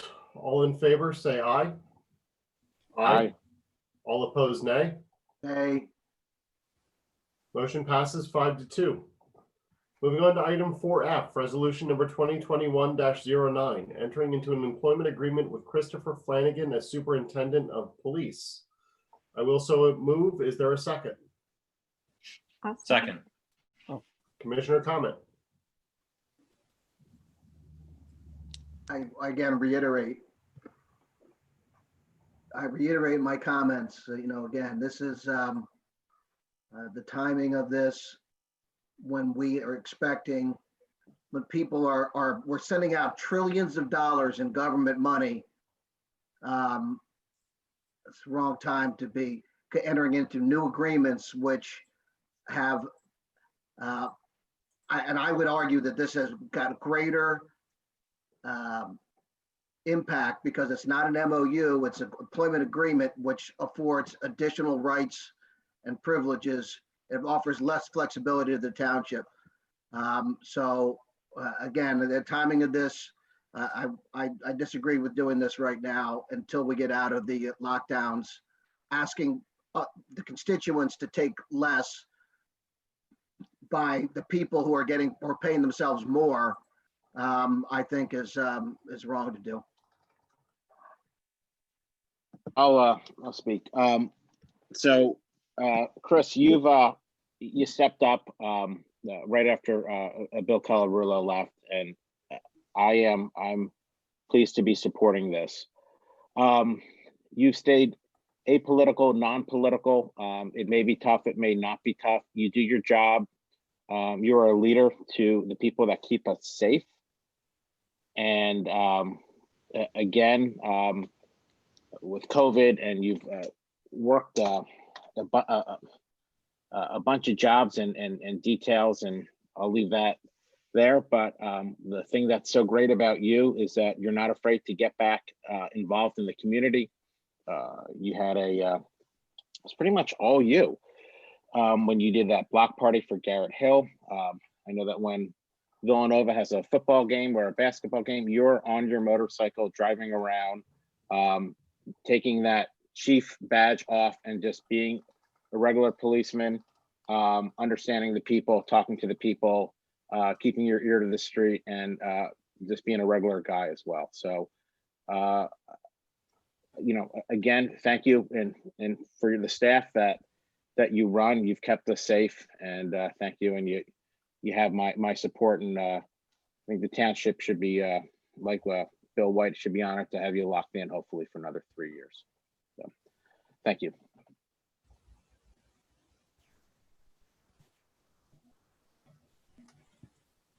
Does anyone else want to go? All right, I'll just quickly say, I think that the tone and the tenor of a police force, I've learned this since being in this position, is set by the leadership. I think that Chris, you've done a fabulous job in changing the tone and the tenor of our police force.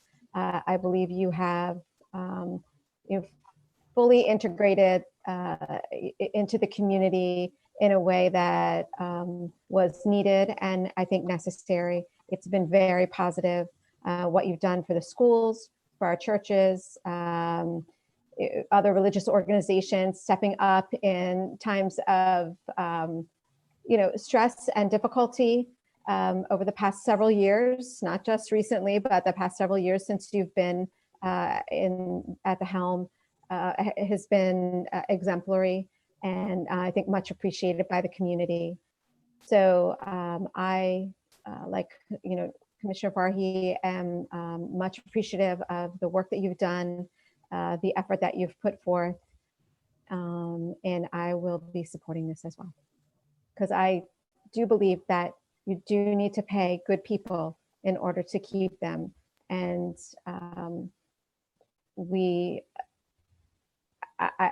I think this is the perfect time to do it and to secure the good people for the next several years. So thank you. I just want to say a quick thank you for your service, Superintendent Flanagan. As a board member, just stepping into my second year, you have been incredibly responsive. You've been helpful. You have taught me.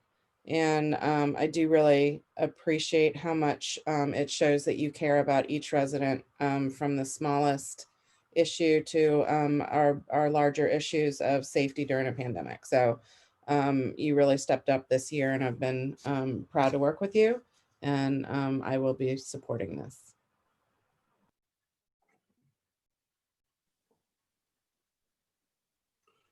Is there any staff comment? Yes, just real quickly. I think a couple of the commissioners have already hit the high points. I won't repeat those, but one thing that 2020 showed us is how critical strong leadership is in any kind of situation, and especially in the policing profession. Chris, quite frankly, is a superstar. He's a community first guy. He loves Radnor. He loves the officers that work in that department. And he works tirelessly to make sure that both the officers and the public is safe, and the working environment is conducive to a professional atmosphere. And the goal at the end of the day is the Radnor community first. And that's who Chris is. And I get the pleasure of working with Chris every single day, from, as Commissioner Maroney just pointed out, from the smallest issue you could imagine to some of the most life and death critical issues that we're dealing with. Chris addresses them all with absolute professionalism and is deserving of the employment agreement in front of you tonight.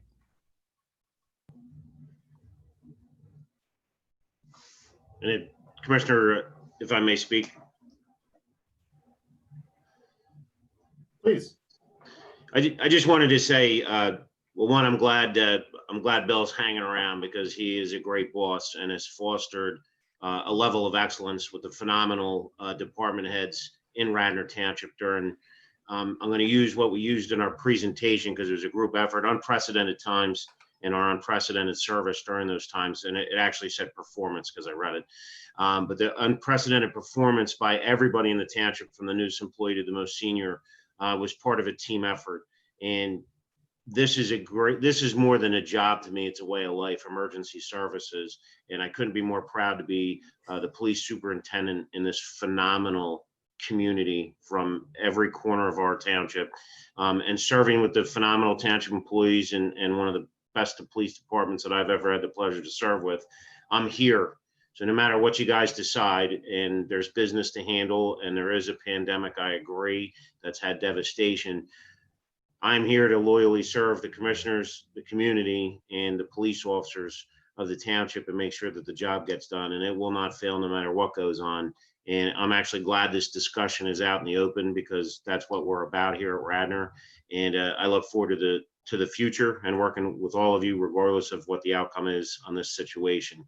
I just wanted to say that, and Happy New Year to everybody.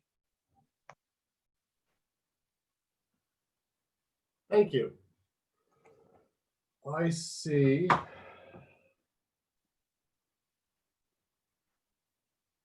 No public comments, so I'll call the vote. All in favor of resolution number 2021-09, say aye.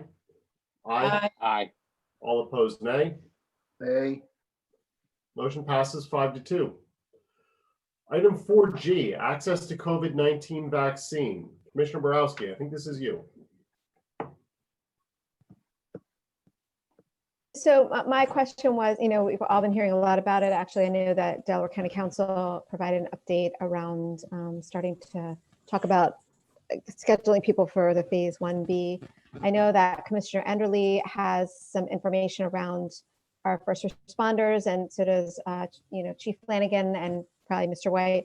I just want to know what is being done, what the township has heard, not so much for administering externally or what's happened. I want to just know about our first responders and make sure our first responders, and I also, our staff, I definitely, our public works, what do we know about this? How is our staff going to be making, how are we gonna make sure that they're safe and they're receiving it? And then also, what can we do to encourage people to get the vaccine? So that was just my question. I'm just looking for an update.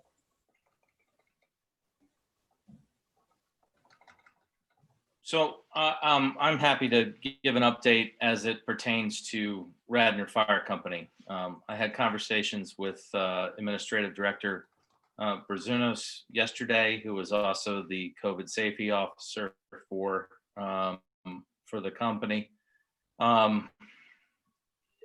In the phase 1A vaccination timeframe or program for EMTs and paramedics, that was a sign-up sheet that went out.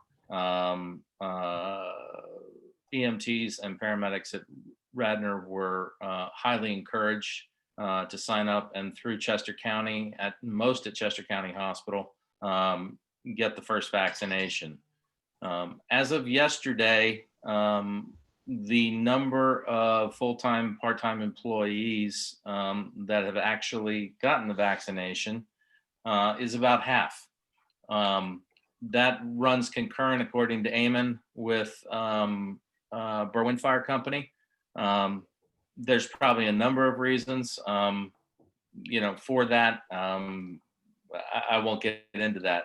That's speculative. But what Chief McGuire, I guess the board, and Eamon decided to do was make sure that there was a second push in terms of trying to get those EMTs and paramedics in. I need to step back. It is not just the career staff. There are also volunteer staff on the ambulance side that signed up and received the vaccination. I saw a number on the list that certified on the first vaccination when I saw that today. What they have done is they have required those that have opted out or have not gotten it for one reason or another to sign and I don't know what the legal term for it is. It's escaping me. My mind is extremely tired. I'm sorry, but they basically have signed a non-disclosure or whatever it is that said that they are not going, that, you know, if they are affected, infected, exposed to COVID, or transmit to others, that Radnor Fire Company is not going to be held liable for that. So they've put that in place and are requiring them to sign that. I think that is being done on the volunteer side as well. In terms of the 1B status for volunteer firefighters and other volunteer personnel, that sign-up sheet has gone out. That has drawn a number of volunteers in terms of signing up for that, so that those individuals are next in line as part of the 1B vaccinations with Chester County and Penn Medicine to get that done. So very active steps that are being taken on that. Chief McGuire is very much pushing it. And, you know, there is an enormous push at Radnor Fire Company to make this happen. I can't speak on behalf of Bryn Mawr Fire Company and certainly not Broomall. You know, and Bryn Mawr is not running EMS, obviously. So anyway, that push is being made. Great, thank you. And then I'll let Chris go into detail. Just let you know that, you know, from the moment the vaccines started rolling out, that Chris and the folks that work on our OEM team have been in constant communication. So Chris, I'll let you provide the real details. Thank you, Mr. White. Commissioner Borowski and community, we have taken this very seriously as we have the whole pandemic response. However, we realize this is now what I would call the personal effect, that you now can become vaccinated and have some opportunities to do that based on various criteria set through the CDC, a federal approach. First of all, before we get started in any details, we strongly urge on behalf of the Office of Emergency Management and the Chester County Department of Health, who is taking over for Delaware County at this current time, that you go seek medical advice, because it is a personal choice, as Commissioner Enderle stated, for the firefighters as well. It is a personal choice to take this, but you want to do your research prior to all of a sudden having the option and feeling pressured to rush in and take it, and assume that you could be in a very large line, maybe not have the privacy talking to the person administering the vaccination, whichever one it may be, that you want to have these questions answered prior to going in and getting involved in whether you should get personally vaccinated. There's been two specific communications, very simplistic. The goal of the Office of Emergency Management, which is the 3-person team that is looking at this every day, is we've made a community notification, which was a release dated December 30th, 2020 from Delaware County, which had a link and information about healthcare providers, et cetera, and the vaccine, because it is unknown exactly what vaccine will come in mass quantity to each county through the state of Pennsylvania. Each county has the responsibility to disseminate the vaccinations the way they see fit through a plan. And that specific plan, Commissioner Borowski, has not been released in detail. There's rumors. There was a Channel 6 article that talked about 3 potential sites, but I don't want to speculate because it hasn't officially come through the channels. But what I can tell everyone is Delaware County is working very hard. Now, although Chester County is in charge, they've given a plan to Delaware County, and Delaware County Emergency Management under Delaware County Council now has a responsibility to activate this plan and get ready to go. As everybody's aware, healthcare workers, people in long-term care facilities / nursing homes, first responders, as Commissioner Enderle had stated, EMS workers have been vaccinated if they chose to, or in line to get that first series of 2 shots that are available. Next up would be police and firefighters, and we will work within the county guidelines to get a hold of whatever location that is, get our staff down there.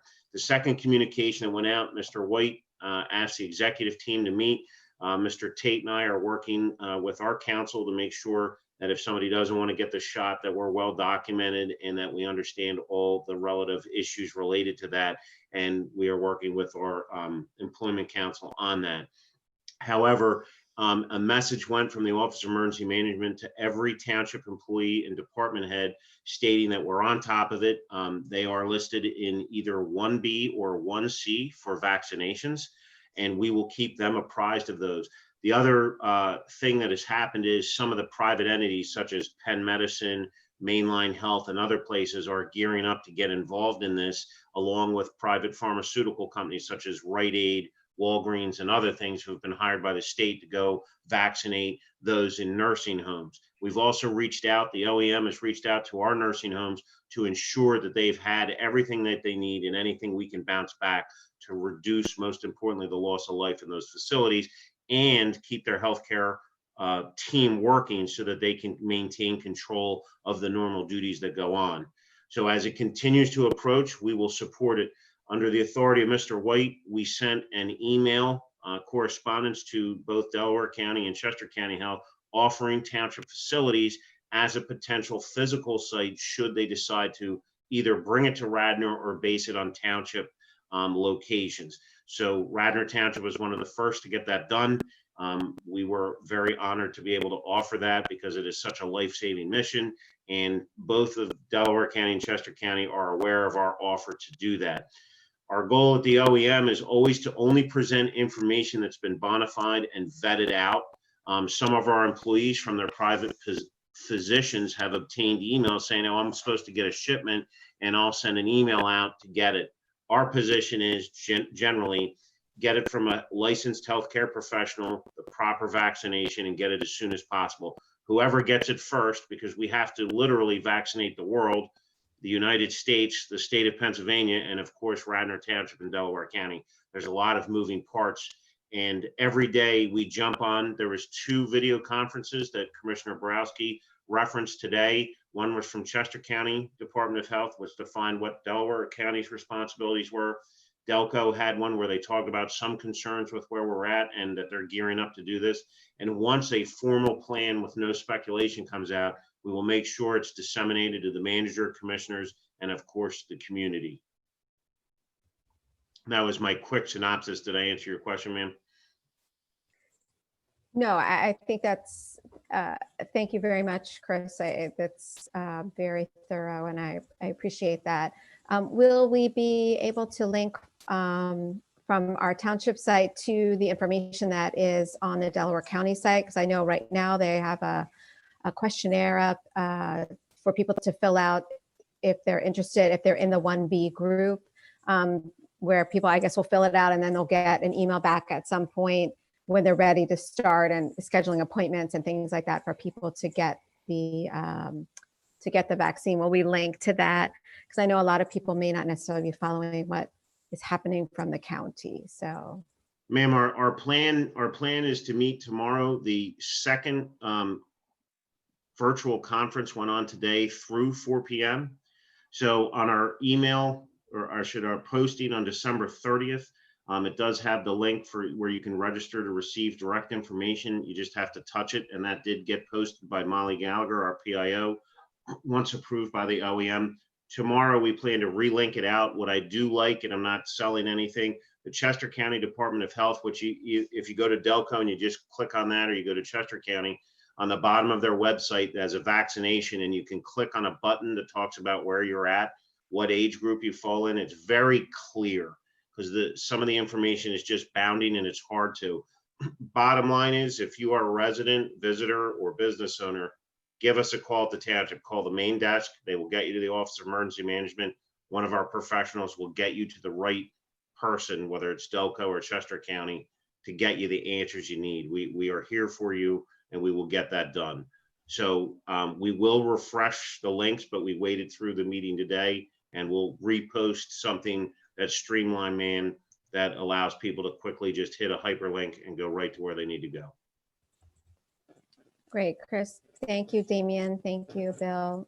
Thank you guys very much for providing those updates. I am getting questions from my constituents, and I'm trying to direct them to the county when I do get those. Then I know the state also has a website where they have a dashboard that shows how many people have been vaccinated by county. So, so thank you guys very much for staying on top of it.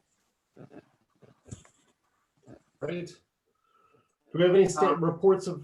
Wait, one more comment here. I heard about a memo from Joe Rudolph on this issue. I'd like to get a copy of it. I don't think I've seen anything about that. I know that in his latest bills, there was a lot of time to writing memos on COVID, so I'd like to see that. I would like to say I object to the release requirement for anybody in the township. It's a personal choice whether to take these shots. I think it's wrong and probably illegal to make them sign a release saying that that they take some more responsibility. I would request that that issue be addressed. I want to understand what the legal ramifications, but I'm certainly against it, and do not want that to be a requirement for anyone on the staff who does not want to, for whatever reason, take that. That's their choice, and they should not be required to have a scarlet letter branded on their shirt for this. Also, Well, to be clear, they're not on the staff. They're part of Radnor Fire Company. well, whether on the fire, if we have no jurisdiction on this, brings me to my third point. If we have no say on this, why are we even discussing this? If there's a commissioner item, we should address what the commissioner's role is. What are we directing? And I'm happy to discuss that. Otherwise, these are the items. Everybody complains about the length of meetings. If this is outside of our purview, if this is not within our scope of what we direct, then we should leave this to the people who it is within their scope. So if we're not in charge of the fire company, then we shouldn't take time on it. But since you did bring it up, I object to requiring anybody, whether volunteer or employee of the township, making them sign a release if they don't want to get that shot. I don't think that's fair. I think that's likely a violation of equal protection and illegal. So I'm against it, and for moral as well as for legal reasons.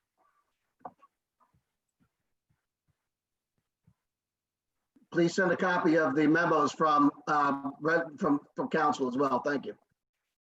Okay, moving on to reports of the standing committees of the board. Do we have any?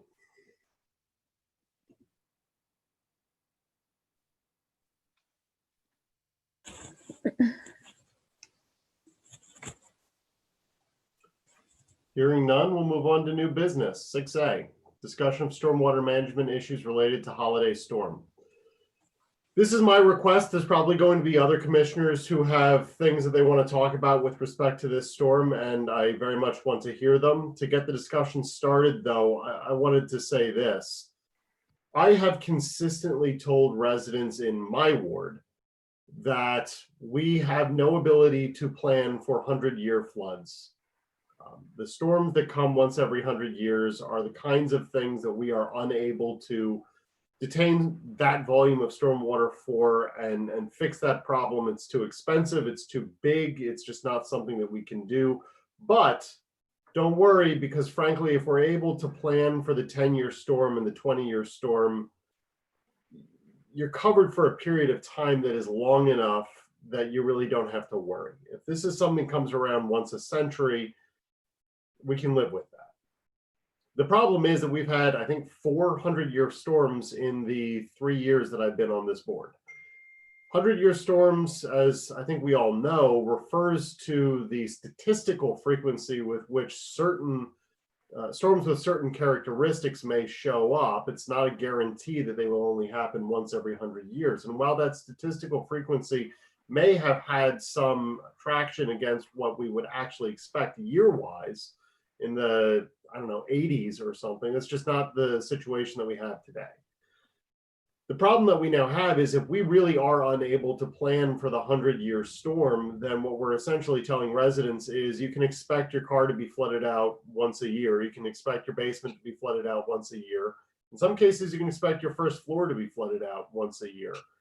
And honestly, I'm not sure that it matters anymore if we're going to be planning for the 10-year storm or the 20-year storm. If we prevent a car from being destroyed once a year, but it's still being destroyed once every 2 years, or if we prevent the car from being destroyed once every 6 months, but it's destroyed once a year, the area that we're talking about is still fundamentally uninhabitable. So I think that the board needs to get serious about planning for 100-year storms. We have had a couple of red lines in terms of our planning up until now. One of them has been condemnation. We've never discussed whether we want to exercise eminent domain powers in order to take the land that we need to sequester stormwater. Another red line that we've had is cost. We've talked about projects that cost in the $5 or $6 million range, but we've really never talked about projects realistically that we could do that would be in the $10 or $15 million range. So what I'd like to do is gauge the appetite of the board for, if we go to our engineers and tell them no holds barred, solve the problem in the township and then come back to us, with the understanding that we're not today voting on anything in terms of a project, with the understanding that we're not today agreeing to any particular methodologies. Is that something the board would be interested in seeing? And then either voting on a future project or maybe even sending some of this stuff, which is scary economically or politically, to referendum. Jack, just so you know, I did specifically discuss the issue of condemnation, and especially in North and South Wayne specific locations, with our engineer, Steve Norsini, and provided sketches of what that would look like that would vastly mitigate the flooding issues, because you would set aside extensive areas for flood detainage, to detain floodwaters and to retain them. So it's large areas. I have discussed it. I think that it's definitely something that is necessary in the long term.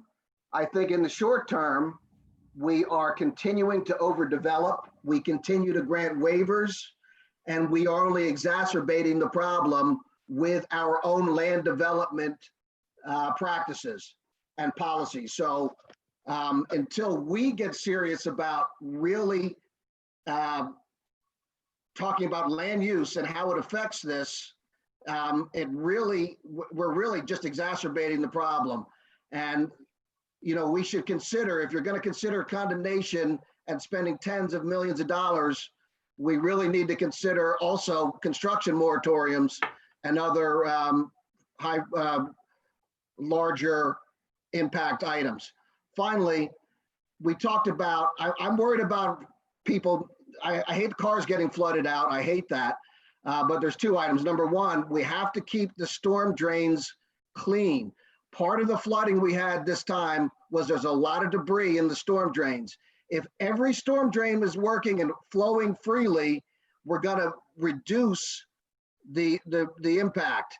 But we got to get, so this is Public Works and police, they need to get every storm drain clear for these types of issues. Secondly, and Commissioner Abel has brought this up, I know flooding cars is bad, but what we don't want to have is anybody washed away. We've talked about these arms that come down over the roads, and we poo-pooed the idea for a variety of reasons. I have pictures where they do it in White Marsh Township. It is by hand, but we can put down these arms to keep people from driving into flood areas. And if it's really as bad as what I'm told, I haven't seen it in some of the areas in South Wayne, et cetera. We really should put up these control arms, not to be controlled electronically or by floodwaters, but to have police or other staff go out and put them down when there's actual flooding and anticipation or probability of some car getting washed away. So that's something I'll share. I'll send emails, a picture of some of that to Chris and to Bill, so they can see these arms. It is something that other people do, and we should do that. I think that as far as the condemnation, we really do need to have bigger areas that would address this problem. So I agree with that in principle. Practice may be a different thing. I'll pretty much second pretty much everything that you said, Rich. What message are we sending the community if we're condemning houses at the same time we're giving their neighbors waivers to put in swimming pools and in floodplains? This is not a one size fits all issue. It's an issue with, again, it's everything that you said, with public works, public safety. You can drive up and down Conestoga and you will see debris filling up those storm drains. So as far as throwing money at it, no, I'm not gonna, I don't think we just throw money at it. A $6 million plan or a $10 million plan, that's not the issue. The issue is, why are we having this in the first place? Climate change is one, sure. But if we want to look at it from our end, what the board can do, it's stop granting these waivers, period. Stop granting them. Stop letting everyone get a waiver. I don't know why we call it a waiver. It's practically a gimme. So if you're asking me, I don't have the appetite yet to spend more money on engineering, which is something we're good at, engineering projects, and not following through. So, and I think that it's an issue with public works as well, snaking some of these storm drains.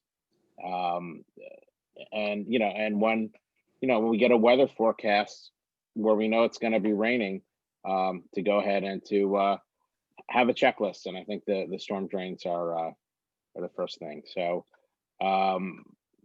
if you ask me, I've seen these rain gardens. I've seen them work at Clemacrone, and they don't really work. They just fill up debris and trash and leaves, and they're unkempt. So these waivers have to stop.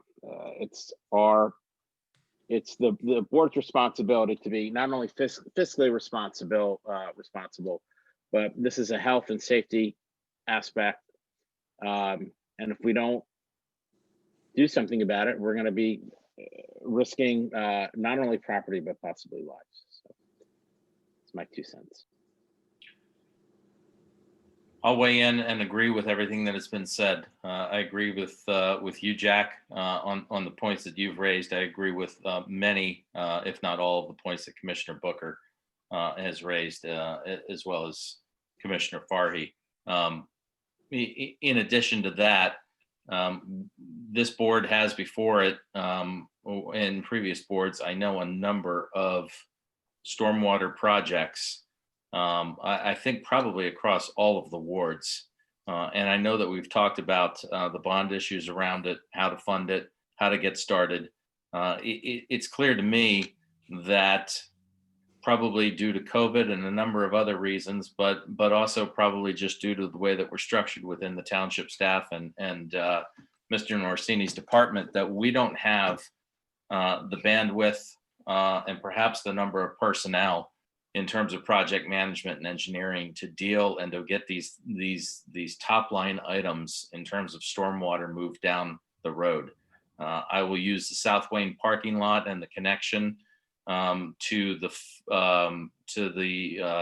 retention basin that is under the Sulpizio Field as a prime example of projects that have been talked about for a number of years. I know, Jack, I think you said since 2018 you've heard about it. We need to get moving on these projects. So it's not just about condemnation. It's not just about the issues with the stormwater drains, which I completely concur with.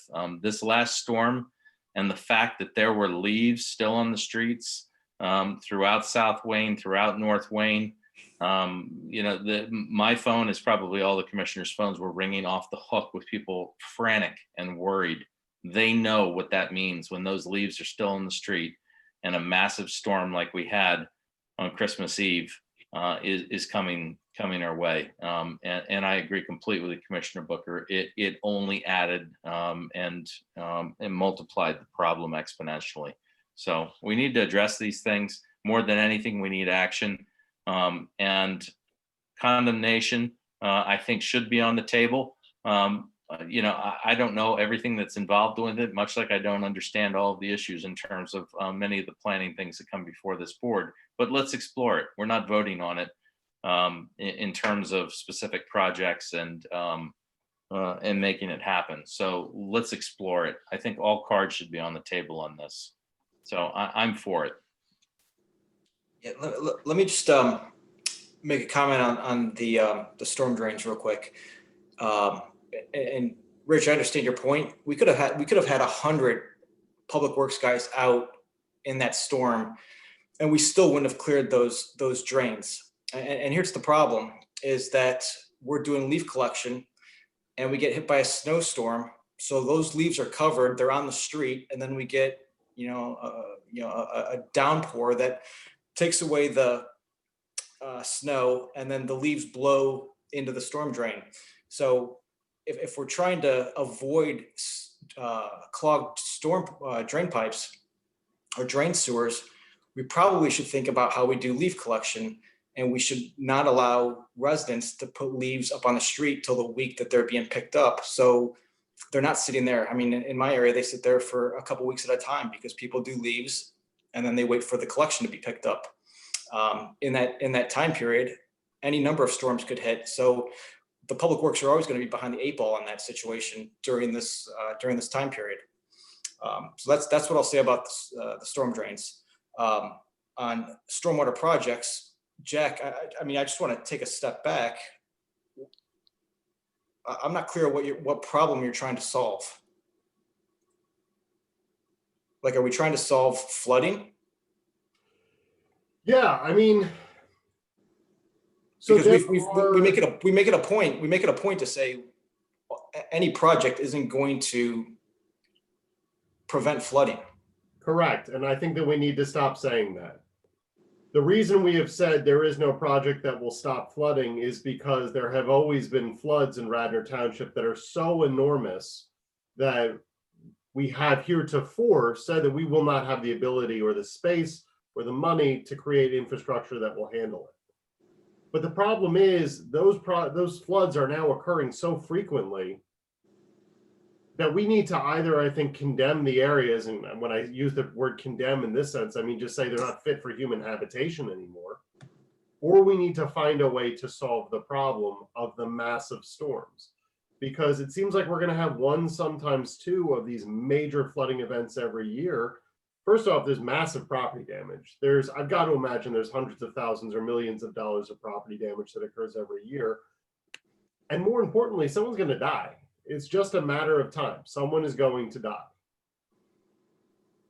Commissioner, if you would indulge me for just a minute, I'd like to provide some context on the size of storms and what we're designing to, and also to address Commissioner Endley's comment. So there is no doubt that if multiple projects are to be done, our project list currently in design is that of a small city, not of a township. We work hard at it every day, but I think a level of expectation needs to be set. Our permitting requirements can take 6 and 9 months for a project, and it's not all at once. It's a submission, it comes back, it's a submission. South Wayne Municipal Lot, we are ready to go. We are ready to go to bid, but we're still working with the utilities. It's been a year of back and forth with the utilities. So from a design standpoint, we can get these projects done. It's the permitting and outside interests, outside utilities, which takes some time. But actually, I'd really like to speak specifically to the terms 100-year storm, what we're designing for. So staff will never let me forget some of my analogies, and I'm going to use one here. So I need you to think of a bathtub with a drain at the bottom and the 2 spigots. So what is really, and this is what our the main consultant we've been using has put forth, it is the intensity of the storms the inches per hour, that is what is the most harmful. And they've determined it's the 10-year, and I have to agree with them. And I can tell you why. So your drain is open, you open one of the spigots all the way, it's flowing, it's draining, it's no problem.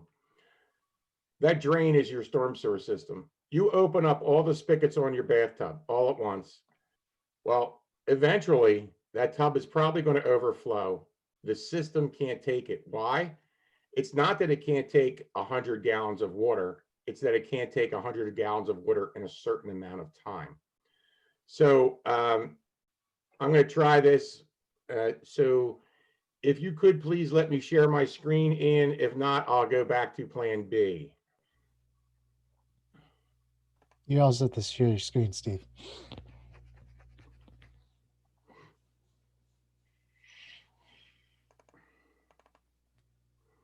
So let me move some of these things around. So I think this really says a lot, this little graph here. So we talk about a 10-year, 1-hour event. That's what Meliora has been designing for. And most people feel that these events that come through are 100-year storms or greater. Sometimes they are. The one, I believe, in August of 18, that devastated Wayne, I think that was. But let's talk about the Christmas Eve storm. Now, this is rainfall data from Villanova University. And I'd like you to look on the left.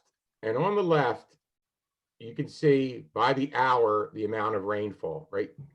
So at 1900 hours. So if you look at this data, we've converted it over to a graph. The blue lines represent the rainfall that occurred from the rain gauge at Villanova University.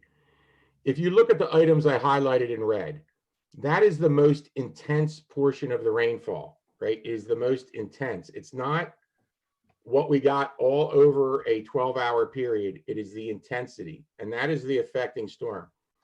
So if you look at the rainfall of the Christmas Eve storm in blue, now I'd like you to look at the red. The red is the 10-year, 1-hour event that we're designing to. So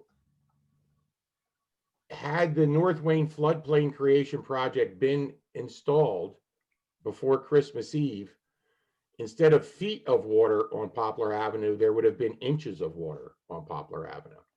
So that wasn't a 100-year storm. During portions of it, it was unbelievable. If you look here, you know, in 1 hour, we got 0.67 inches of rain. Over this very short period, we had, I think, 1.77 inches of rain. So I don't want folks to get hung up on 100-year events. It's the intensity of the storms. Now, granted, so I'll put my age hat on. Hurricane Floyd, when that came through here, that was 24 hours of nonstop rain that caused flooding. It wasn't as intense, but it was just huge. So looking at this graph, the Christmas Eve storm in blue falls within the design parameters of what we're designing at the South Wayne Municipal Lot, at the West Wayne Preserve, as well as the North Wayne Floodplain Creation Project. Now, can you folks see this chart? Yes. Okay, so let's talk about the event. Now, if you look at the rain over the period of time we received for the Christmas Eve storm, it rained for about 8-9 hours. So if you look at the 2 point whatever inches of rain we got in a 12-hour period, can you see the storm that is? That's a 1-year event over the time. If you look at the intensity of the storm, which that graph represented, that's the tough stuff. That's what's causing the flooding. If you look at just those highlighted red numbers and you want to put them into an event, we got roughly 2.04 inches of rain. 2.04 inches of rain classifies you as a 10-year event, between 1.87 and 2.22. So that's what we received. So there are different storms. We do get 100-year events, but some of these really nasty storms that come through are not 100-year events. They're 10-year, they're 15-year, they're 20, they're 5. because a 10-year event is a very serious storm, as we can see what happened Christmas Eve. Now, again, this is the rainfall data from Villanova University. There are areas that are going to get more and going to get less. We see that all the time, how one neighborhood gets hit. But I wanted to provide context to the board and anybody that's listening as to what type of events we're getting.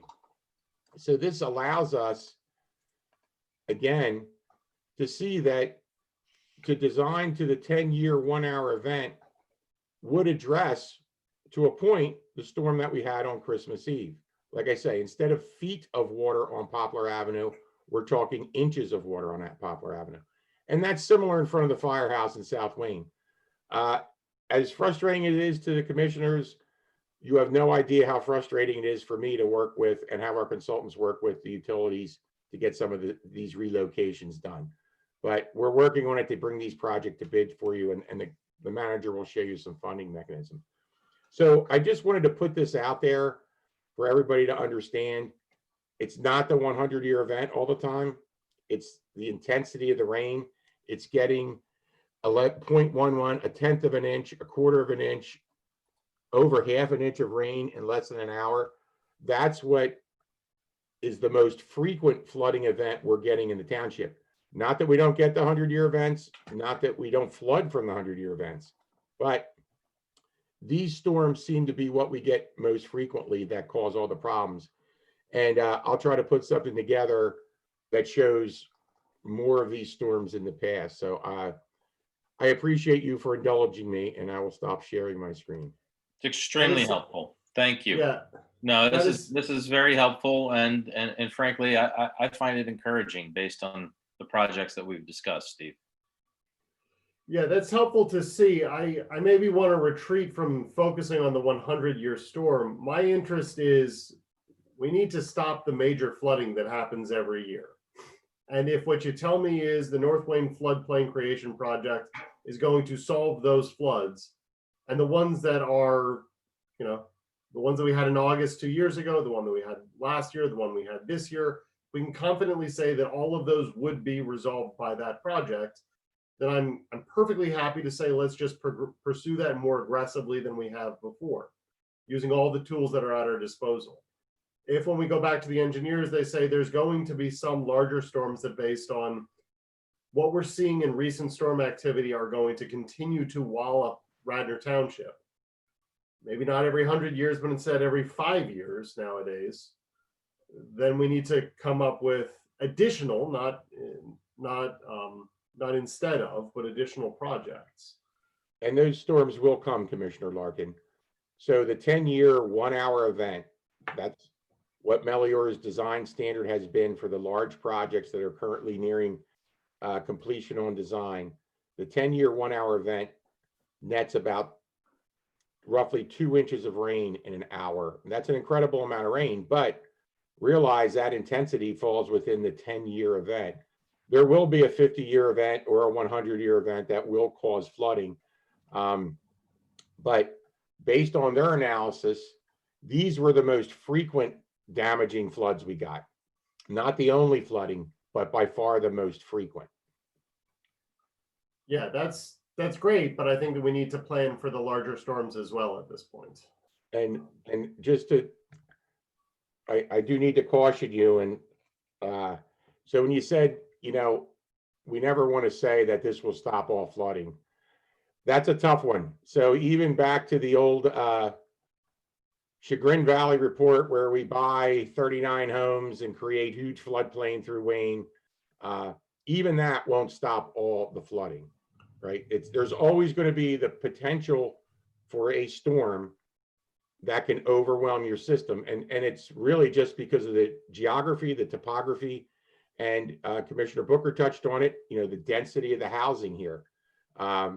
So we can do a lot of things, but I don't know anyone that can ever guarantee that we will stop all flooding.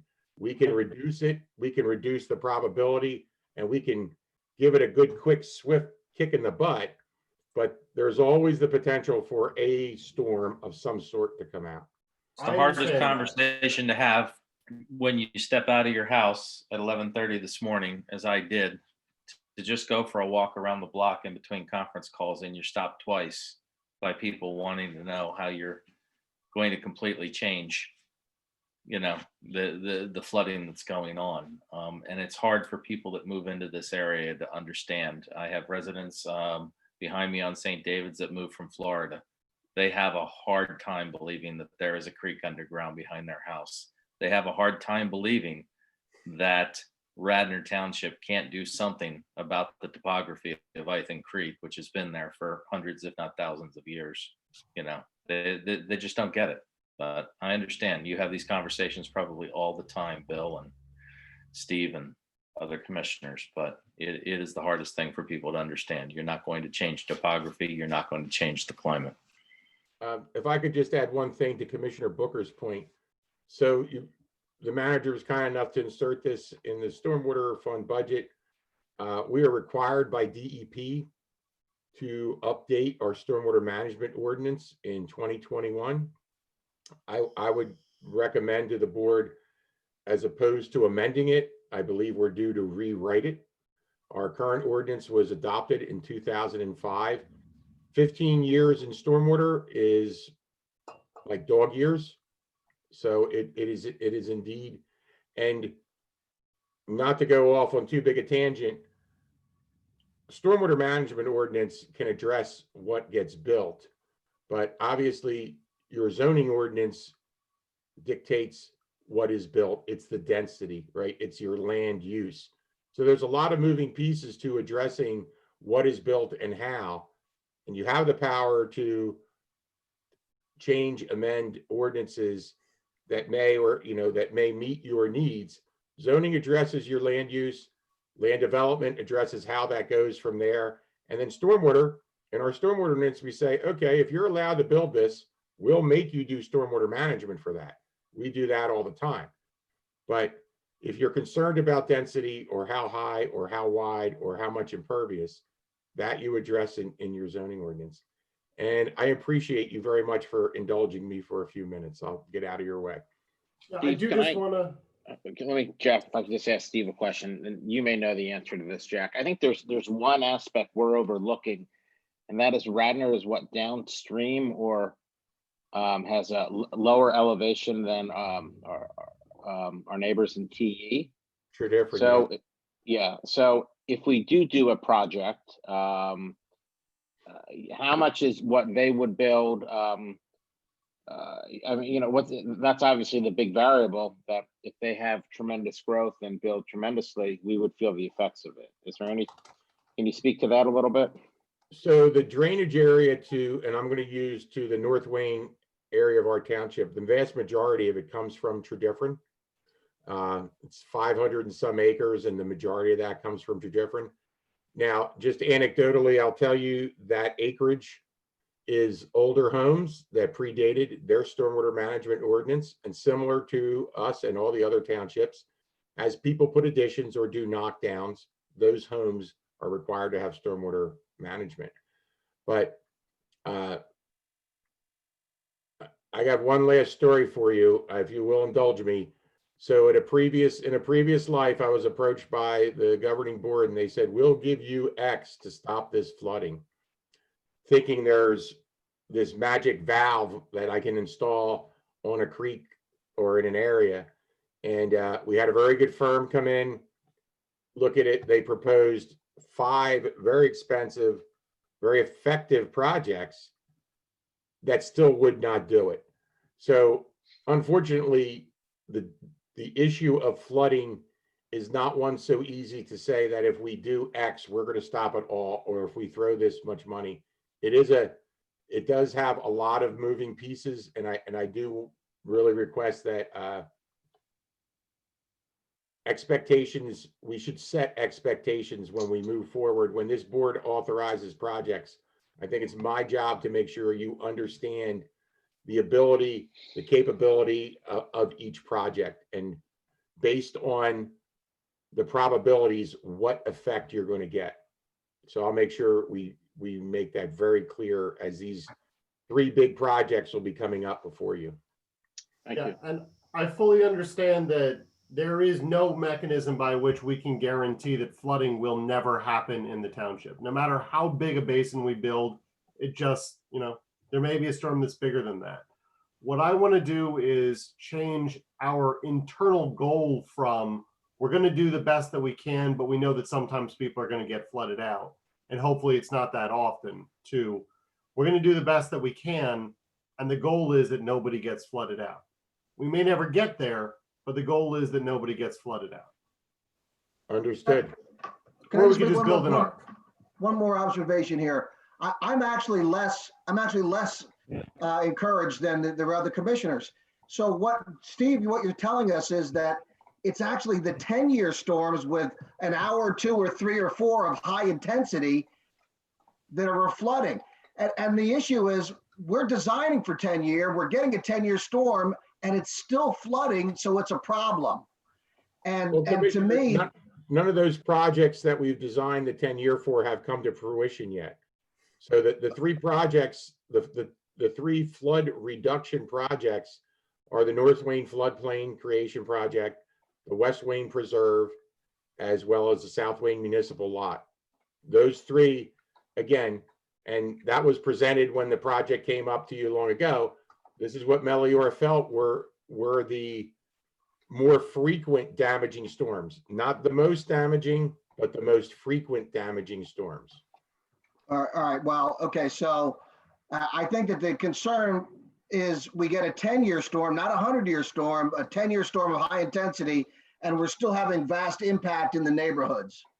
So, the issue then is, aside from those projects, which will get approved and will move through at the normal pace, what can we do to stop the flooding that is really problematic at a 10-year storm with high intensity? And with respect to Damien, the hooking up to the basin or the drainage under the field there at the middle school, we looked at that. We wanted to do that in 2014, and we were told that it was cost prohibitive because of underground utilities, specifically Verizon and infrastructure for the internet, et cetera, that it made it be tens of millions of dollars to do the hookup, and it was not a practical project. Otherwise, Steve, it would have been done long ago. But Steve, I a think- lot of that has, a lot of those hurdles is my understanding. I'm sorry, Lisa, go ahead. No, I was just going to say that, Steve, you found a way to do that, didn't you? Which I think is what Damien was just going to say. Yes. My understanding from Steve is that some, not all, but the majority of those hurdles in terms of those communication lines, the Verizon lines, the DOD lines that are hooked up to the AT&T building, we have, it sounds like Steve has found ways past that. Yeah, so we have one issue up by the firehouse with utilities and trying to get water into really what is money in the bank, the unused capacity of the system under the middle school. That's truly money in the bank that's not being used. We're there with Verizon, and down on Runnymede, there's a gas line. We're at the finish line with these guys, trying to wrap it up. But the projects themselves are 99% designed. It's these last couple of hurdles that we're trying to do. Similarly, in the North Wayne Floodplain Creation Project, we've spoken to about 60% of the people. We've got concurrence, but there's that last group that we need to speak to. And in Commissioner Abel's ward, the West Wayne Preserve Project, our last hurdle is regulatory commissions, basically DEP and wetland reviews. And in my world, 3, 6, and 9 month time lags for reviews are common from outside agencies. It makes you want to commit harry-carry, but I don't, because we want to get the project done. But they do take Is there time. anything that this board can do to help you, Steve, in terms of your capacity and ability to manage that within your department? Or is it really 90% just relying upon those project timelines for review on those outside agencies and outside organizations. No, there is no doubt, Commissioner, that, the internal structure also dictates how quickly and how much of these projects you can do. Like I said, we probably have, I don't know of any township anywhere in this area that has the amount of capital projects, whether it be stormwater or what have you, in different phases of design, construction, or completion. It's this board has been very aggressive in that fact. And you have increased the engineering department's bandwidth by approving the additional person for next year. And that's going to be huge. That's going to be huge. Good. Well, I know I speak for everyone, but I would just encourage you, please, where there is the bottleneck and the tightening, and where you need that pressure relief valve, please communicate with us, come back, and let us know, because I think that's really where we should be able, and in terms of capacity to help. Well, I appreciate what you've done for the engineering department. You're increasing our capacity by 50% with this person coming on. So thank you very much. Good. So just one thing. So I'm really excited about these 3 projects, and I'm guessing that at our meeting on Monday, we're going to be talking about how we fund and make those happen. So I think the important thing is going to be that all of us are working together to figure that out, because we can sit here and talk about projects and we want to do this and we want to do that. But when push comes to shove, we're all going to have to come together on how we fund it and agree to that. So I'm excited to hear those conversations and figure out how we're going to do that and work with staff. And I know, Bill, you have some ideas around that. So, but I just want to circle back on something that Commissioner Abel said with regards to leaves and the storm drains. So I know that our staff, it is the same staff that collects our trash, that collects the recycling, that collects the yard waste, that goes out and cleans the storm drains. I mean, we have 45 staff members who are doing all of those jobs, which is something that I think in many cases, a lot of the people in the township don't even realize. I know that for a fact after, people were wondering, why wasn't my trash being collected when they're out plowing the road? So it's the same guys and the same staff doing all those jobs. Am I right about that, Bill? Absolutely. Okay. So to Commissioner Abel's point about the leaves, and I see this over in my ward, and I don't know if anyone else does. I think that I know that everyone loves the leaf collection. It is a wonderful service that we offer, that we work really hard to make sure that we can continue to offer that every year. And I'm not suggesting that we get rid of that, but I think that we need to put some parameters around it.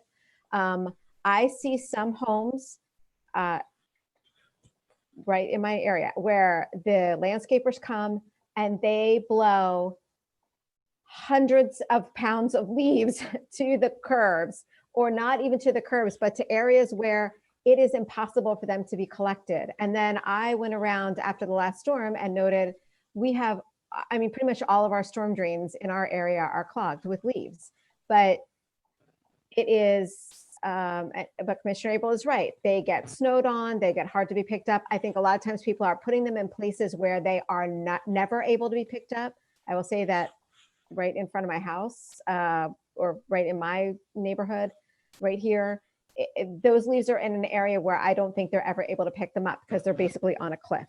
So I think that we need to put some parameters around that. I think that people who are having landscapers come and blow their leaves for them multiple times, and creating these ginormous piles of leaves, should be required to remove some of them. And I don't know what this looks like or what this can end up being, but I think that's a conversation that should be had. And I don't think that's something, I don't know that us as the Board of Commissioners can govern or direct. Maybe you guys think of something and I don't know if we need to approve it or whatever, but that is something that needs to be looked at. I think it is overwhelming for our staff. We see that you have to cut back on pickups because of other things that happen. So I think that we need to, I think in some way we need to kind of put some parameters around what the leaf collection consists of. for people. And again, maybe Commissioner Abel's right. Maybe people can't put it out until the week they're supposed to be collected. I know that is difficult because then, you know, things get pushed back and then it's your week and they aren't being collected. So, but there has to be maybe a little bit of a better way. And I think some of that might have to be putting some stricter parameters around what people can put out and how much they can put out. Because I think it's not always the big piles, Lisa. Like Damien said, Midland Avenue, it could be a small pile that'll block the drains. Midland Avenue. I know that other townships require the leaves to be bagged. It keeps them from going into the gutters. So I don't know why our township does it one way and others do it the other way. But, you know, I think right when you cross over county line, they bag them and put them out. So, you know, I do think that it's something that we need to look at because, you know, I constituents have been calling about when the leaf pickup was going to be ready and then they were wet and there was leftover leaves that weren't able to be swept right away. And those ended up, you know, as we all know, getting into the drains. But if they're bagged, you know, they're not loose leaves.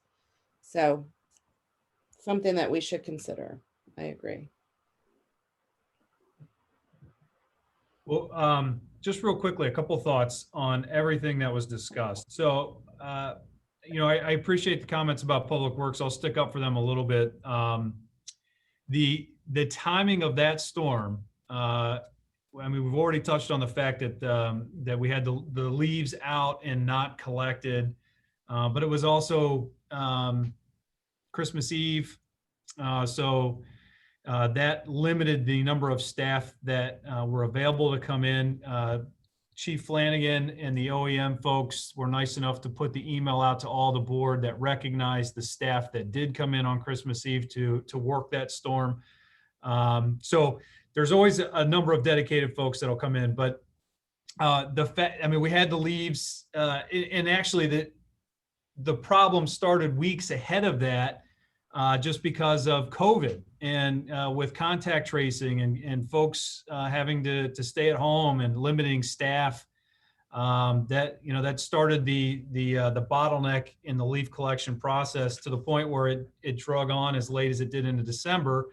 And I've been here for 10 years and that's happened a handful of times. And every time it gets this late into the year and we're still picking up leaves, it becomes a problem because either it's snowing or we get these early winter storms. And they clog the drains in. And I appreciate Commissioner Abel's point. I mean, we could have had a Public Works employee standing at each of those storm drains, continuously cleaning them out throughout the entire storm, and they would have probably fallen behind. So it was an unfortunate series of circumstances that all kind of happened at the same time. So none of that dismisses how frustrating it is to flood. And as someone who's been in my house for 9 years and went 8 of those years without a drop in my basement, and then this year I've had to clean it out 3 different times, I definitely empathize with that situation. And my neighborhood doesn't really even flood. It's all coming from underneath. So the good news is, and I think it is good news. We do have a plan. We presented it at the end of September. We incorporated the comments from the commissioners during that special meeting, went back, reworked some portions of the plan to incorporate those comments, mostly geared towards trying to keep the fee where it's at for as long as possible, but still get the projects that have been identified installed soon. We've got that, and that was actually the purpose of next Monday's meeting, is to present that, answer any questions, and then hopefully have that originally planned for the 25th of January. Maybe that goes to the 8th with the conditional use hearing for a green light on the funding side, which won't help Steve out with the permitting, but at least it's one less hurdle. And I mean, we all know that when it comes to installing these projects, we design a lot, but when it comes to actual installation, usually our tripping point is funding them. And so hopefully what we talk about next Monday night will get us over that hurdle with regards to at least this first round of major stormwater projects. The other thing that Steve mentioned is the rewrite of the stormwater ordinance. I think we all agree that that is critical, and that is in the budget, so we will get that started right away. And then finally, with regard to the leaf pickup program, if everyone agrees, or if there's any major disagreements, I'd like to talk to the public works guys, the ones who are actually out there picking up the leaves. I'd be willing to bet that they're going to have some really good ideas and insights on ways to improve the program. So if you don't mind, let's start there, and then we'll come back with recommendations and thoughts, hopefully far enough in advance that decisions can be made and communication can be made before next fall. So that's the way we'll go on that front.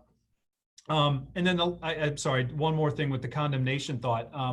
We have paid engineers to model stormwater flooding throughout town. So I'm not sure it'd be a super heavy lift to ask them if there are areas that they can easily identify where condemnation may provide an immediate significant improvement.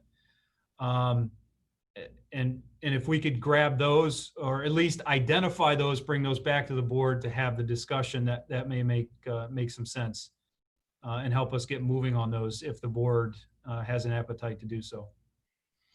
Okay, excellent. Thank you all. So item 6B, whether the Radnor Board of Commissioners should develop a process to provide real-time access for the public to directly participate in remote meetings. Commissioner Booker, this is you. Yeah, I brought this up because I have had complaints from constituents who, when we have a land development that we're doing with these meetings, they can't get access to the board for their comments. They have to type in an email, send it, and then have it read. And Commissioner Fari made the point with his meetings, and I think we've done some others. You can have a meeting on Zoom that's televised, but also have a phone that you can call in, or also add people onto Zoom so that they can have able to have real-time ability to have input. I think that these meetings that we do on Zoom are illegal. I don't think we should do them.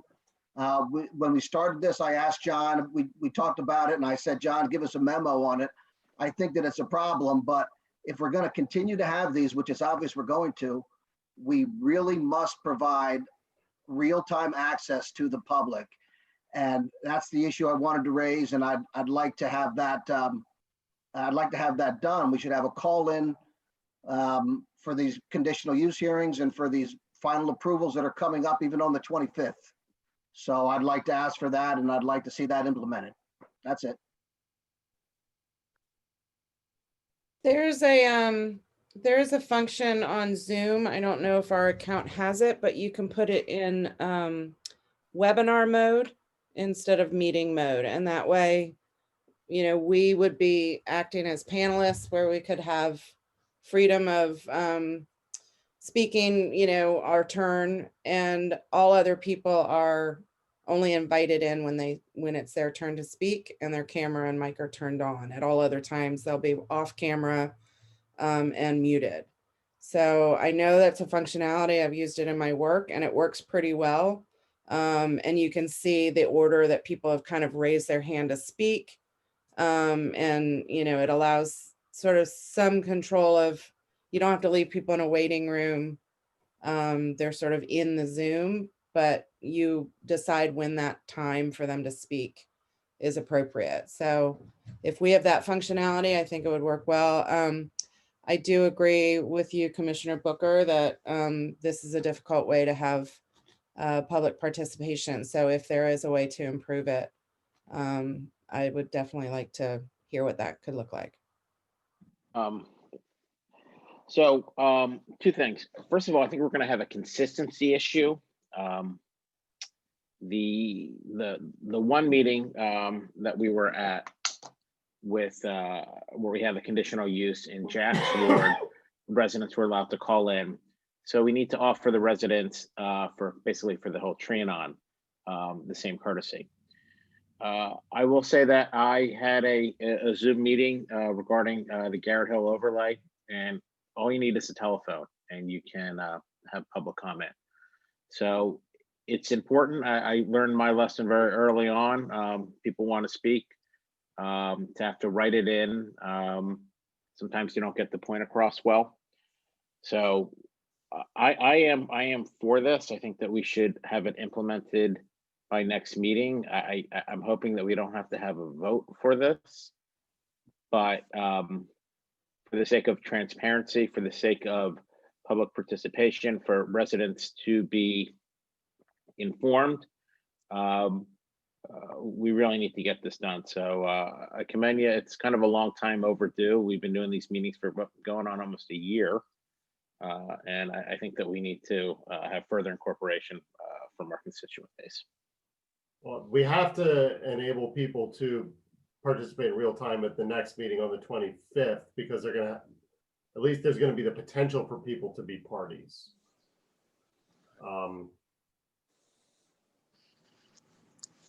Yeah, can I just, I have at multiple municipalities and zoning hearings, done Zoom hearings and Zoom meetings. So, you know, what you would need to do with your public meetings is really identical to what happened with the Hamilton conditional use. There's a link. Anybody that wants to sign in gets to sign in, but they're muted until they're recognized. So if you track this through your normal public comment, you know, you have an item on the agenda, the regular meeting, and you know, there's a motion and a second, and then there's public comment. People that want to do public comment then get to raise their hand.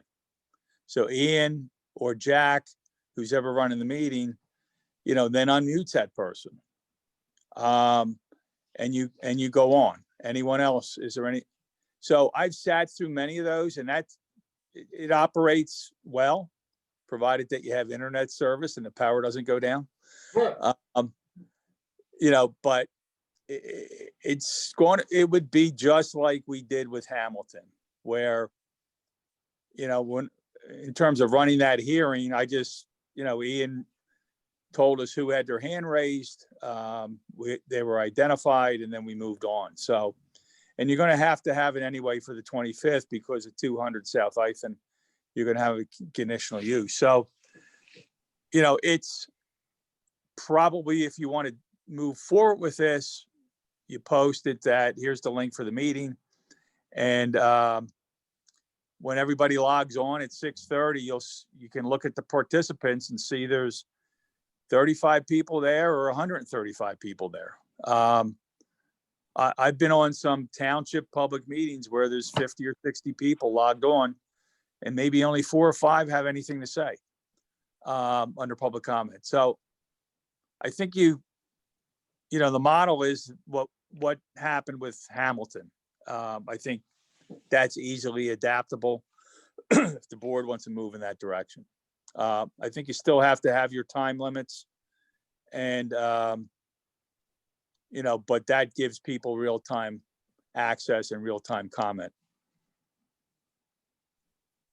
So I'm totally open to this. I'm interested in what you mentioned, because one of the things that I found difficult when we were on the conditional use hearing, we were already kind of talking over each other as it is, you know, because it's hard to know when someone wants to speak.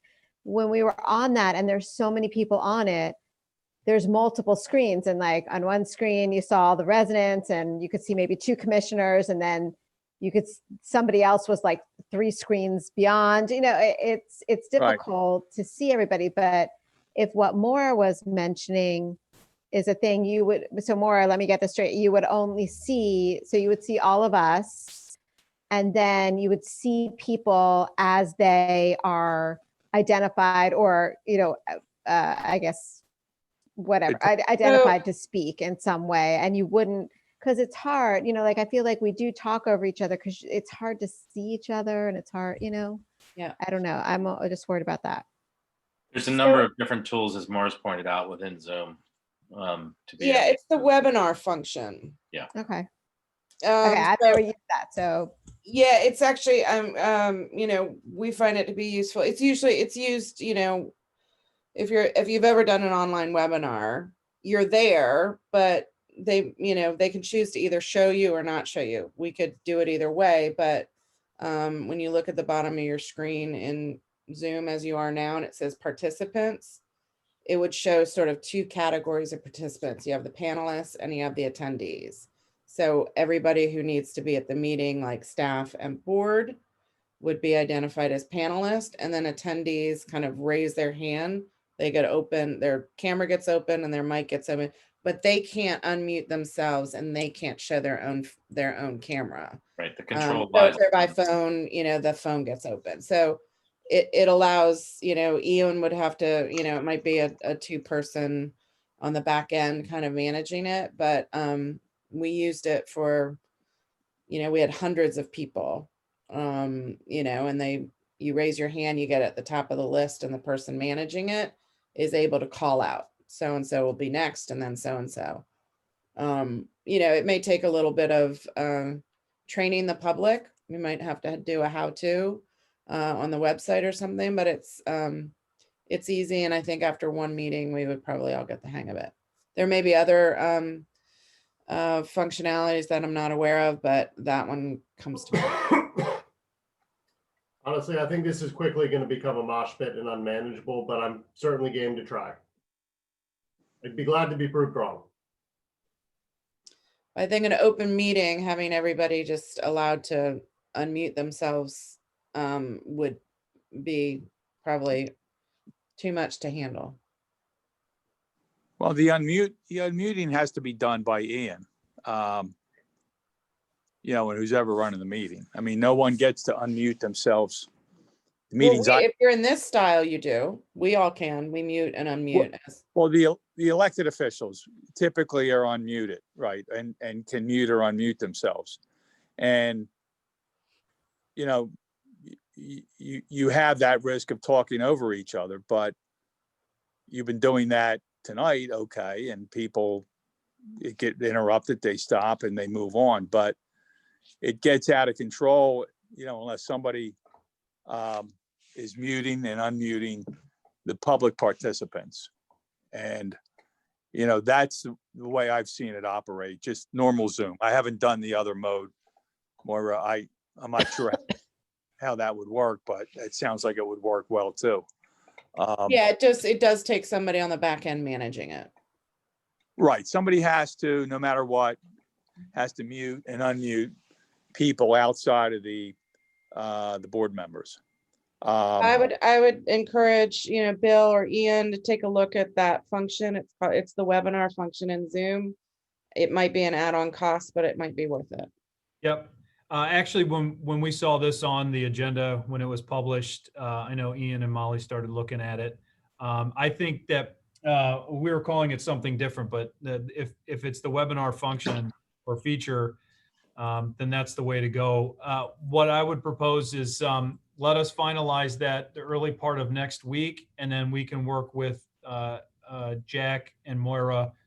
We'll work with you guys to test it and show it to you, make sure that you feel comfortable with it, and then we'll prepare, fix any issues, and then be prepared to roll that out then on the 25th. Bill, Perfect. just one more quick question. So I know that we had a conflict with planning tonight. What's the cost, the expense when it comes to managing and paying to have another Zoom channel? Is it extremely expensive? Is it just problematic, or? It's a cable issue. Yeah, it's not an issue of the number of Zoom accounts. That's an easy one to solve. The problem is streaming these live on the Township's TV channel. We only have one channel, so we can only have one live meeting happening at one time. The only way around that is if there's a meeting we want to have that's recorded but not broadcast live and then aired at a later time. Just like ESPN, can we have ESPN and the Deuce? Can we play Can you get ESPN another instead of our meetings? Ocho. Yeah, I know there's more than one ESPN. But is it possible to have to set up a second YouTube channel, or no? No. No, actually, the issues with with Comcast and our franchise agreements. We're only allotted one channel. And ESPN has a little bit more pull than us in grabbing additional frequency channels. But now and unfortunately, that's one that is going to be difficult to overcome and air 2 meetings live at the same time. Jack, it's 10:50. I think that we're starting to rehash some of the same things again. Can we push this along? Yeah. Let me check our public comments. We have one item of public comment. Ms. Mitchell asks, is this meeting going to discuss the sketch plan for number 2020-S-14, 910 and 912 Conestoga Road? Thank you. I spoke to her. She texted me, so it's taken care of, Jack. Okay, excellent. In that case, I will move to adjourn. Is there a Before we second? do, can I just do, I guess I'm going to call this old business, but as a newly elected vice president of the board, I just want to say thank you. And I hope to serve well. Thank you. Thank you for stepping up. And thank you to In that case- Lisa. I'm going to be tapping you for your guidance and knowledge, but thank you, Lisa, for serving for so many years in Thank leadership. you, Lisa. I'm done. Thank you all. I'll call the vote. All in favor of adjournment, say aye. Aye. Aye. Aye. All opposed, nay. Unanimous vote, guys. I will see you later. Bye-bye. Thank you.